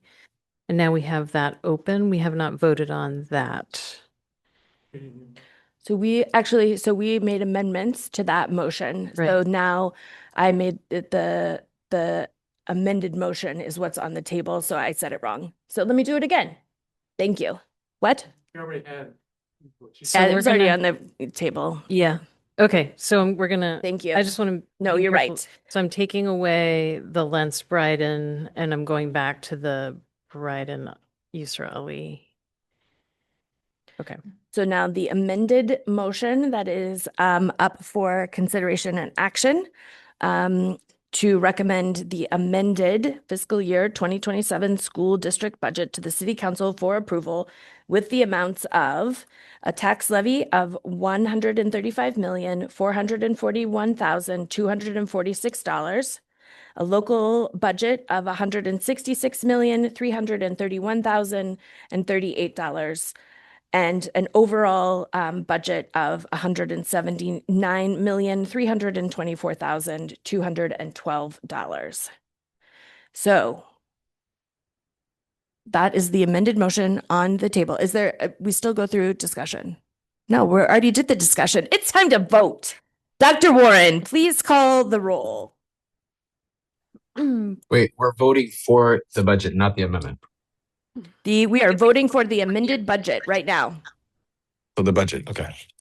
Where's he? Okay, member Ali. No. Well, was that a no? Yeah, that was a no. Member Yusra Ali. Yes. Vice Chair Bondo. Yes. Member Bryden. Yes. Member Lena. Yes. Member Noor. Yes. Member Opperman. Dr. Opperman. Yes.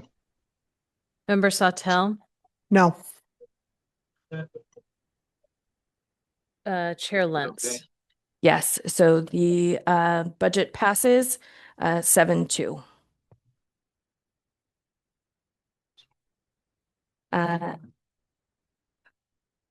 What was that, Stephen? Who said no? Board Member Sautel and Board Member Ali. As discussed earlier, executive session has been delayed until May 12th. I'm going to go ahead and adjourn us, and then we'll do our workshop. So I make the motion for the consideration and action to adjourn the business meeting. Is there a second? I got you. Thank you, Board Member Ali. All those in favor of adjourning? Okay, that was unanimous. We're going to take another 5-minute break and come right back at 10:07 for our workshop.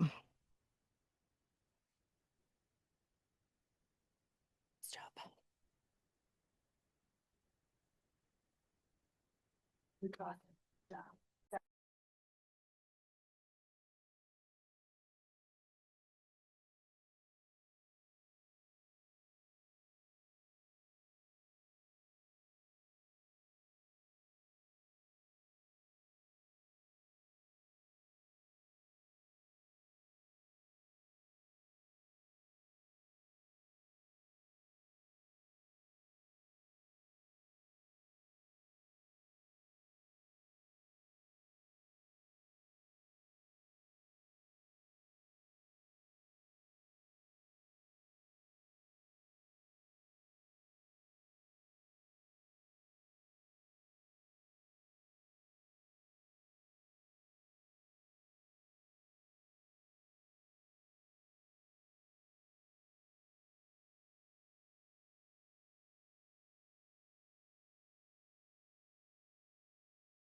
Be careful.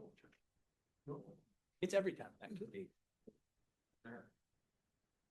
Although I went to accounting school, I didn't take accounting at accounting school. I was a social science major. All right, we're back. We're gonna hold ourselves to 45 minutes. I'm just telling them at my gym today, they do these weird little polls. Today's question was, would you rather wait 5 years for good blueberries or 2 years for good pineapple? And That was a whole question. I was, What was the? well, the poll's not done at the gym, but most people it's blueberries and people at the Really? meeting table were like, 5 years is a long time. I think mediocre blueberries are fine. Yeah, I think I'd go with pineapples also. All right. Dr. Scallon, would you like to set us up for this workshop, please? yes, good evening. Tonight, Pamela Tunu and Dr. Cheryl Proctor will be presenting an update on planning for middle school. I just want to put this in quick context. This is not designed to be the full plan. This is recognizing that the resolution recently passed by the board and we're on a condensed timeline. And so we did not want to wait to give you an update until the May 12th meeting, recognizing that there's work that needs to happen. And so for transparency's sake, we wanted to have a brief conversation this evening and a brief update for you guys, knowing that we will come back with more. And so with that, I'm going to invite up Pamela and Dr. Proctor, who I think is going to present the slides. Am I presenting the slide or is the slide being presented in the room? You tell me, which would you like? If you could present, please. Give me 1 second.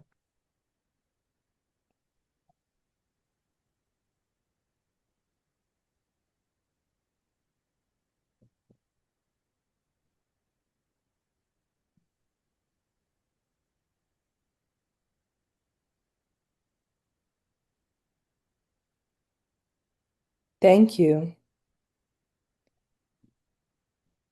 All right, good evening. So, as Dr. Scallon stated, we just wanted to give an overview of, where we are in thinking of the middle school resolution that has passed and the approach that we are taking in terms of building out the study as required by the resolution, the elements of deliverables that are named and mentioned within the resolution, the timeline, and some key decision points or points, benchmarks whereby information would be provided to the board and decisions would be made. We could go to the next slide.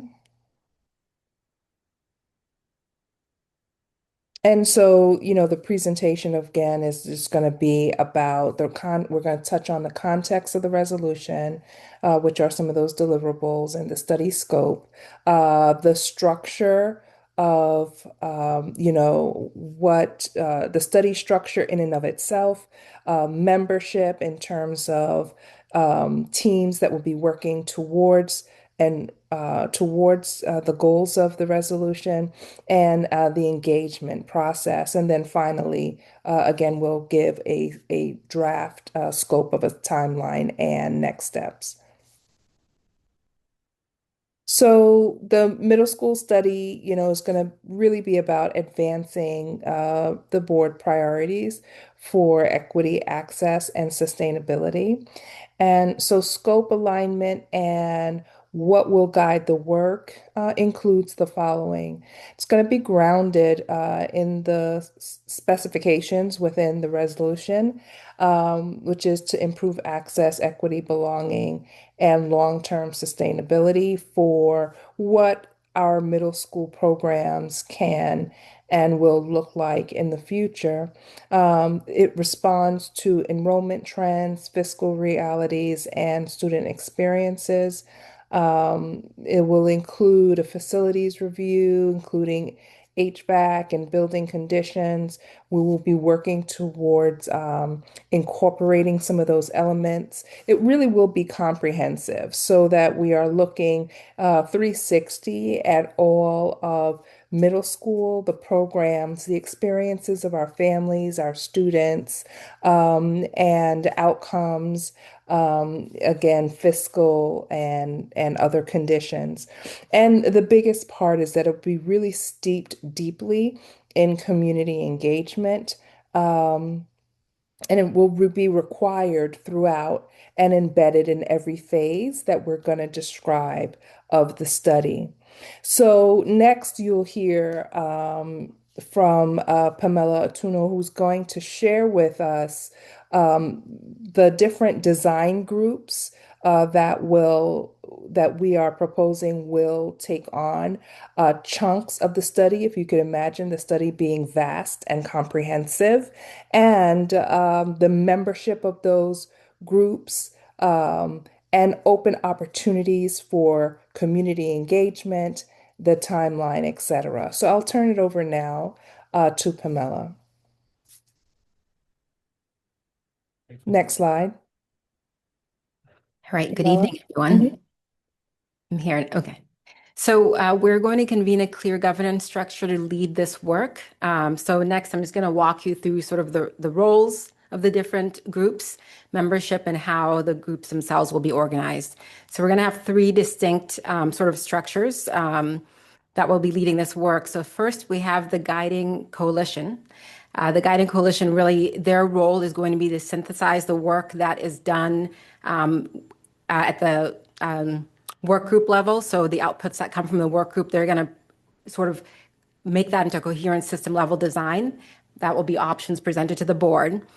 They're also going to prepare the final options and recommendations to the board, as I just mentioned. But the Guiding Coalition is going to be comprised of members of the secondary network team, principals, as well as educators, parents, students, and community members. So making sure that there's diverse representation of multiple stakeholders there. Working alongside them will be the steering committee. So the steering committee's goal is really going to be to ensure that as this work happens, that there is that alignment with the resolution itself. They're going to lead the engagement strategy and monitor progress to make sure that's happening along the way. The members of the steering committee are going to be mainly lead members of the central office staff and system leaders, which will also include HR and finance, just because of the scope of this work is quite large. And then we're going to have work groups. So we're going to have multiple work groups actually doing the research and doing the analysis and engagement at key points. So the reason for multiple work groups is that this resolution really spans the entire structure and system and programming in middle school. And so we're going to have various work groups that hold different aspects of the study that needs to be done, right? The members of the work groups will be comprised of secondary network team members, assistant principals, principals, and educators as well. And we still need to flesh out and clarify what the various work groups will be, but that's going to span the scope of programming, student supports, operations, transportation. So making sure, again, right, that we're actually covering all the research questions that are being asked of the study itself. Next slide. So we will ensure broad and transparent participation in this work. So next, I just want to walk you through membership and engagement as we really build out these three different working groups. So for the Guiding Coalition and Work Group membership, we are going to have an open application for all stakeholders in the process. We'll do outreach and make sure that is communicated via school newsletters, Reach My Teach, staff and community bulletins. And also you will be able to announce it here at the school board. In terms of having students engage in the process, students will be involved in the Guiding Coalition and will take principal recommendations for which students would be part of that group. Applicants will submit an application and they're going to express their interest, their background, and their ability to commit to the regular meeting sessions that will take place. And we have yet still to figure out how many participants we need at each level in the coalition and at the work groups. But really, when we put out that application, we'll have in mind how many teachers we want to have there, how many parents, how many community members. And so as we look at the applications, we'll make sure that we have diverse representation from multiple stakeholder groups, as well as the relevant background, and also considering people's ability to actually attend the meeting, just because we have such a tight turnaround timeframe. So we need to make sure people can take part in those. The selection process is designed to ensure diverse perspectives across roles, schools, and stakeholder groups. Now, in terms of ongoing engagement opportunities, we're going to have many of those. And so I just want to clarify that, let's say someone applies to be in one of the work groups or the guiding coalition and they're not selected. That does not mean that they can't still participate and give input into the process, because we're going to have lots of opportunities for them to do that. So we'll have engagement that's ongoing this spring, in the summer, as well as in the fall. And some of the ways in which we'll get input and engage the community is through surveys, focus groups, community forums, and we'll also do some target outreach to make sure that everyone has a chance to sort of weigh in on this. Once the options are drafted, before they come to the board for consideration, we'll make sure that we have community engagement that'll take place for the community to weigh in on those options, give some more input. We will document how we adjust the plan based on the input that we receive, and then that those options will come to the board after that process. Next slide. All right. So the work will be phased with stakeholder engagement driving each stage. So just want to really emphasize this. When you were working through the resolution, finalizing it, we had lots of community members that came up, expressed, already gave input into the process and all of that. So we want to make sure that this work is transparent and that we're taking into account everyone's input and just making sure everyone knows where we are along the stage. So the timeline will be aligned to the resolution, of course, and the decision making that will happen in October as well. So between now and May 12th, when we'll be back here presenting to you guys, the next steps will be to launch those groups that I named, the steering committee, the guiding coalition, and the work groups, confirm the scope and research of and the data needs for each of the groups, and as well as for the entire study, and then really launch that initial survey as well. In the spring and going into this in summer of 2026, starting now, the groups will start conducting research, data analysis, and begin facility assessment as well.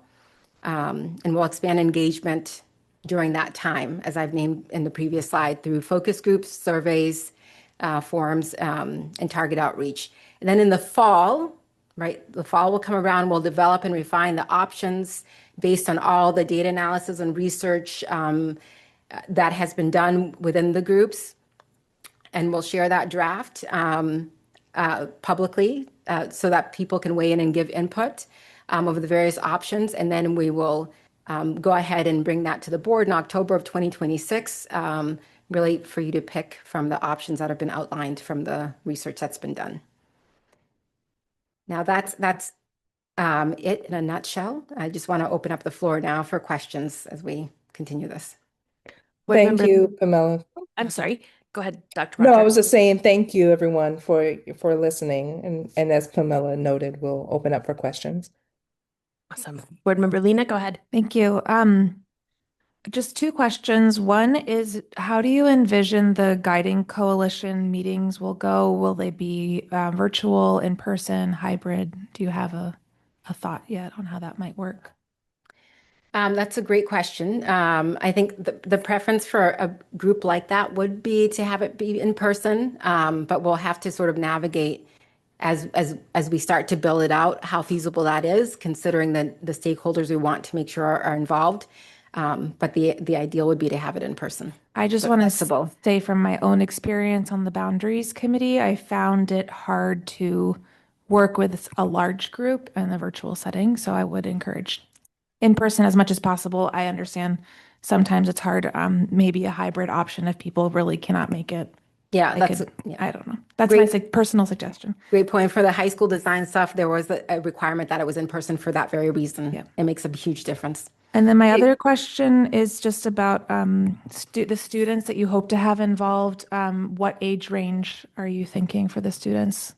That is a great question. It's something that we need to discuss, but that's the question on top of my mind as well, whether it's middle school, high school, at what level are they able to comprehend what we're asking them? And so yeah, all things that we're going to talk about at our steering committee meeting as we plan it out. And when it comes to age range, we want to make sure that we are involving, parents and families, even from our fourth or fifth graders who are looking at entering into middle school, so we can hear a little bit of voice in terms of what they envision and hope to experience in middle school. And then for your previous question, I'd like to add, when we talk about the Guiding Coalition and inviting folks to participate and be a part of the Guiding Coalition, we will be asking as far as, as best as possible, we know that things come up. There are instances where a person may not be able to make a particular meeting, but in general, just to ensure that they have the capacity to commit the necessary time to attend the meetings, and again, preferably in person. Thank you both. Other questions from the board member? Okay, Vice Chair Bondo, and then we'll go to Sarah Biden.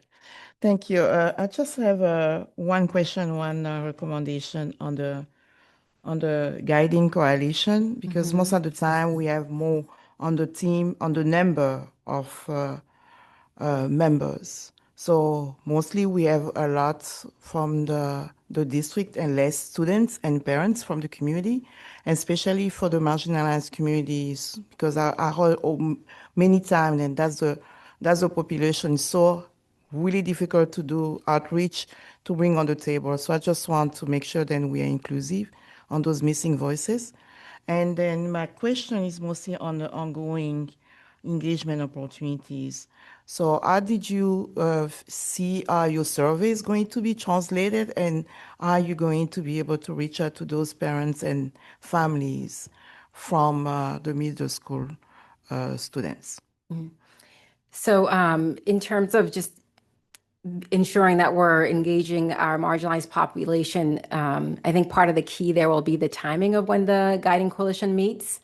And then also having a discussion about whether or not we are able to have maybe childcare available, but even if not, we will have community engagement.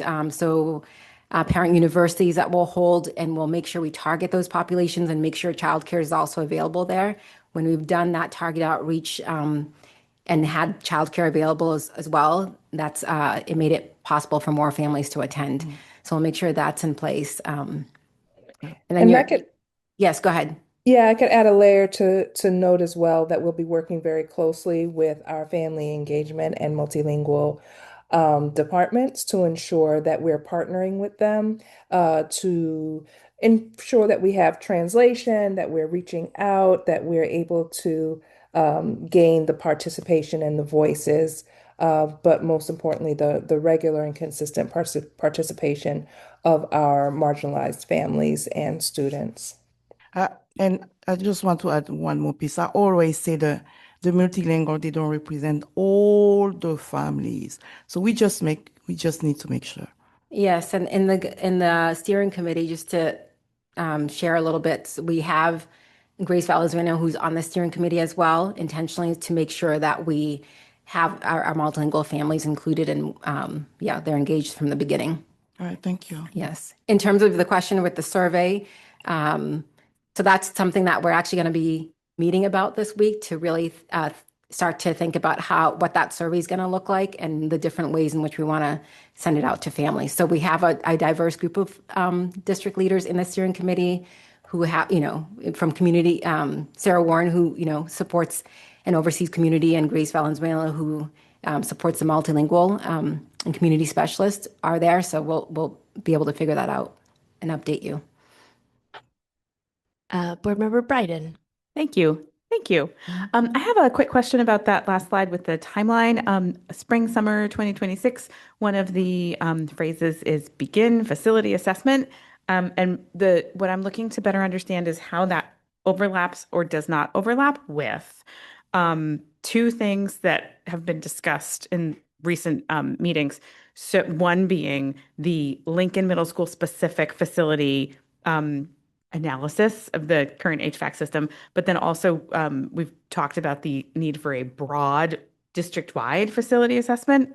And so I'm curious if this is one, both, something, a third, option C? Yeah, can we ask Dr. Warren to speak specifically to that, just around the middle school and then around the effort to fast track a little bit the assessment? So the middle school piece is specifically around Lincoln. And we, just for those who haven't heard this before, we have a fairly in-depth study that tells us we have a major problem with our HVAC system, our heating and cooling system, and in particular the heating part, right? So we've got big problems with pipes throughout the building, and now we have a follow-up study going on, and we expect to get the results back within a matter of days, telling us what our options are for dealing with that problem. And that will then help guide our next steps in terms of what we need to do with that particular building at Lincoln. So that study connects to this middle school work because the results of it will influence at least our short-term direction in terms of what is possible to do at Lincoln. We are currently expecting that we will have to take students and staff out of the building for some period of time to deal with that problem. But this is the detail that we need still. So it doesn't necessarily determine where we go with the middle school work, but it will certainly influence where we head in the shorter term. The full comprehensive district-wide facilities assessment is something that we have been planning for to start on July 1st. We've worked our way through the RFP process, so the procurement process, but we are now working with the selected vendor to see if there's a chance we could start it even earlier, because that's the study that will give us the broader picture of what the many facilities needs are across the entire district, and will lead us to a comprehensive long-term plan for facilities. And that will ideally, if we can do that a little bit sooner and faster, we're hoping that might feed information as well into this middle school planning process that will, be useful as we're thinking through the broad spectrum of issues we have to figure out with regard to the future of, middle school programming. So it's not, I can't give you a specific answer yet about how it's all going to play out, but our goal is to try to expedite all of that so that we can feed information to this process. That was useful and it makes sense. Thank you. Yeah, and I think part of what we'll do as this process continues is just share with you transparently where we are with the work and what we've been able to do. And then, with that information also, you can weigh in terms of the timeline. Other questions from the board? Pamela, when you were doing the high school work, you made this great graphic of all the people and little arrows about like who was talking to who. Yeah. I'd be very interested in a similar graphic for this about the different groups and how they're going to talk to each other, or if they're, kind of like cupped over each other, or just, how they work with each other. Yes.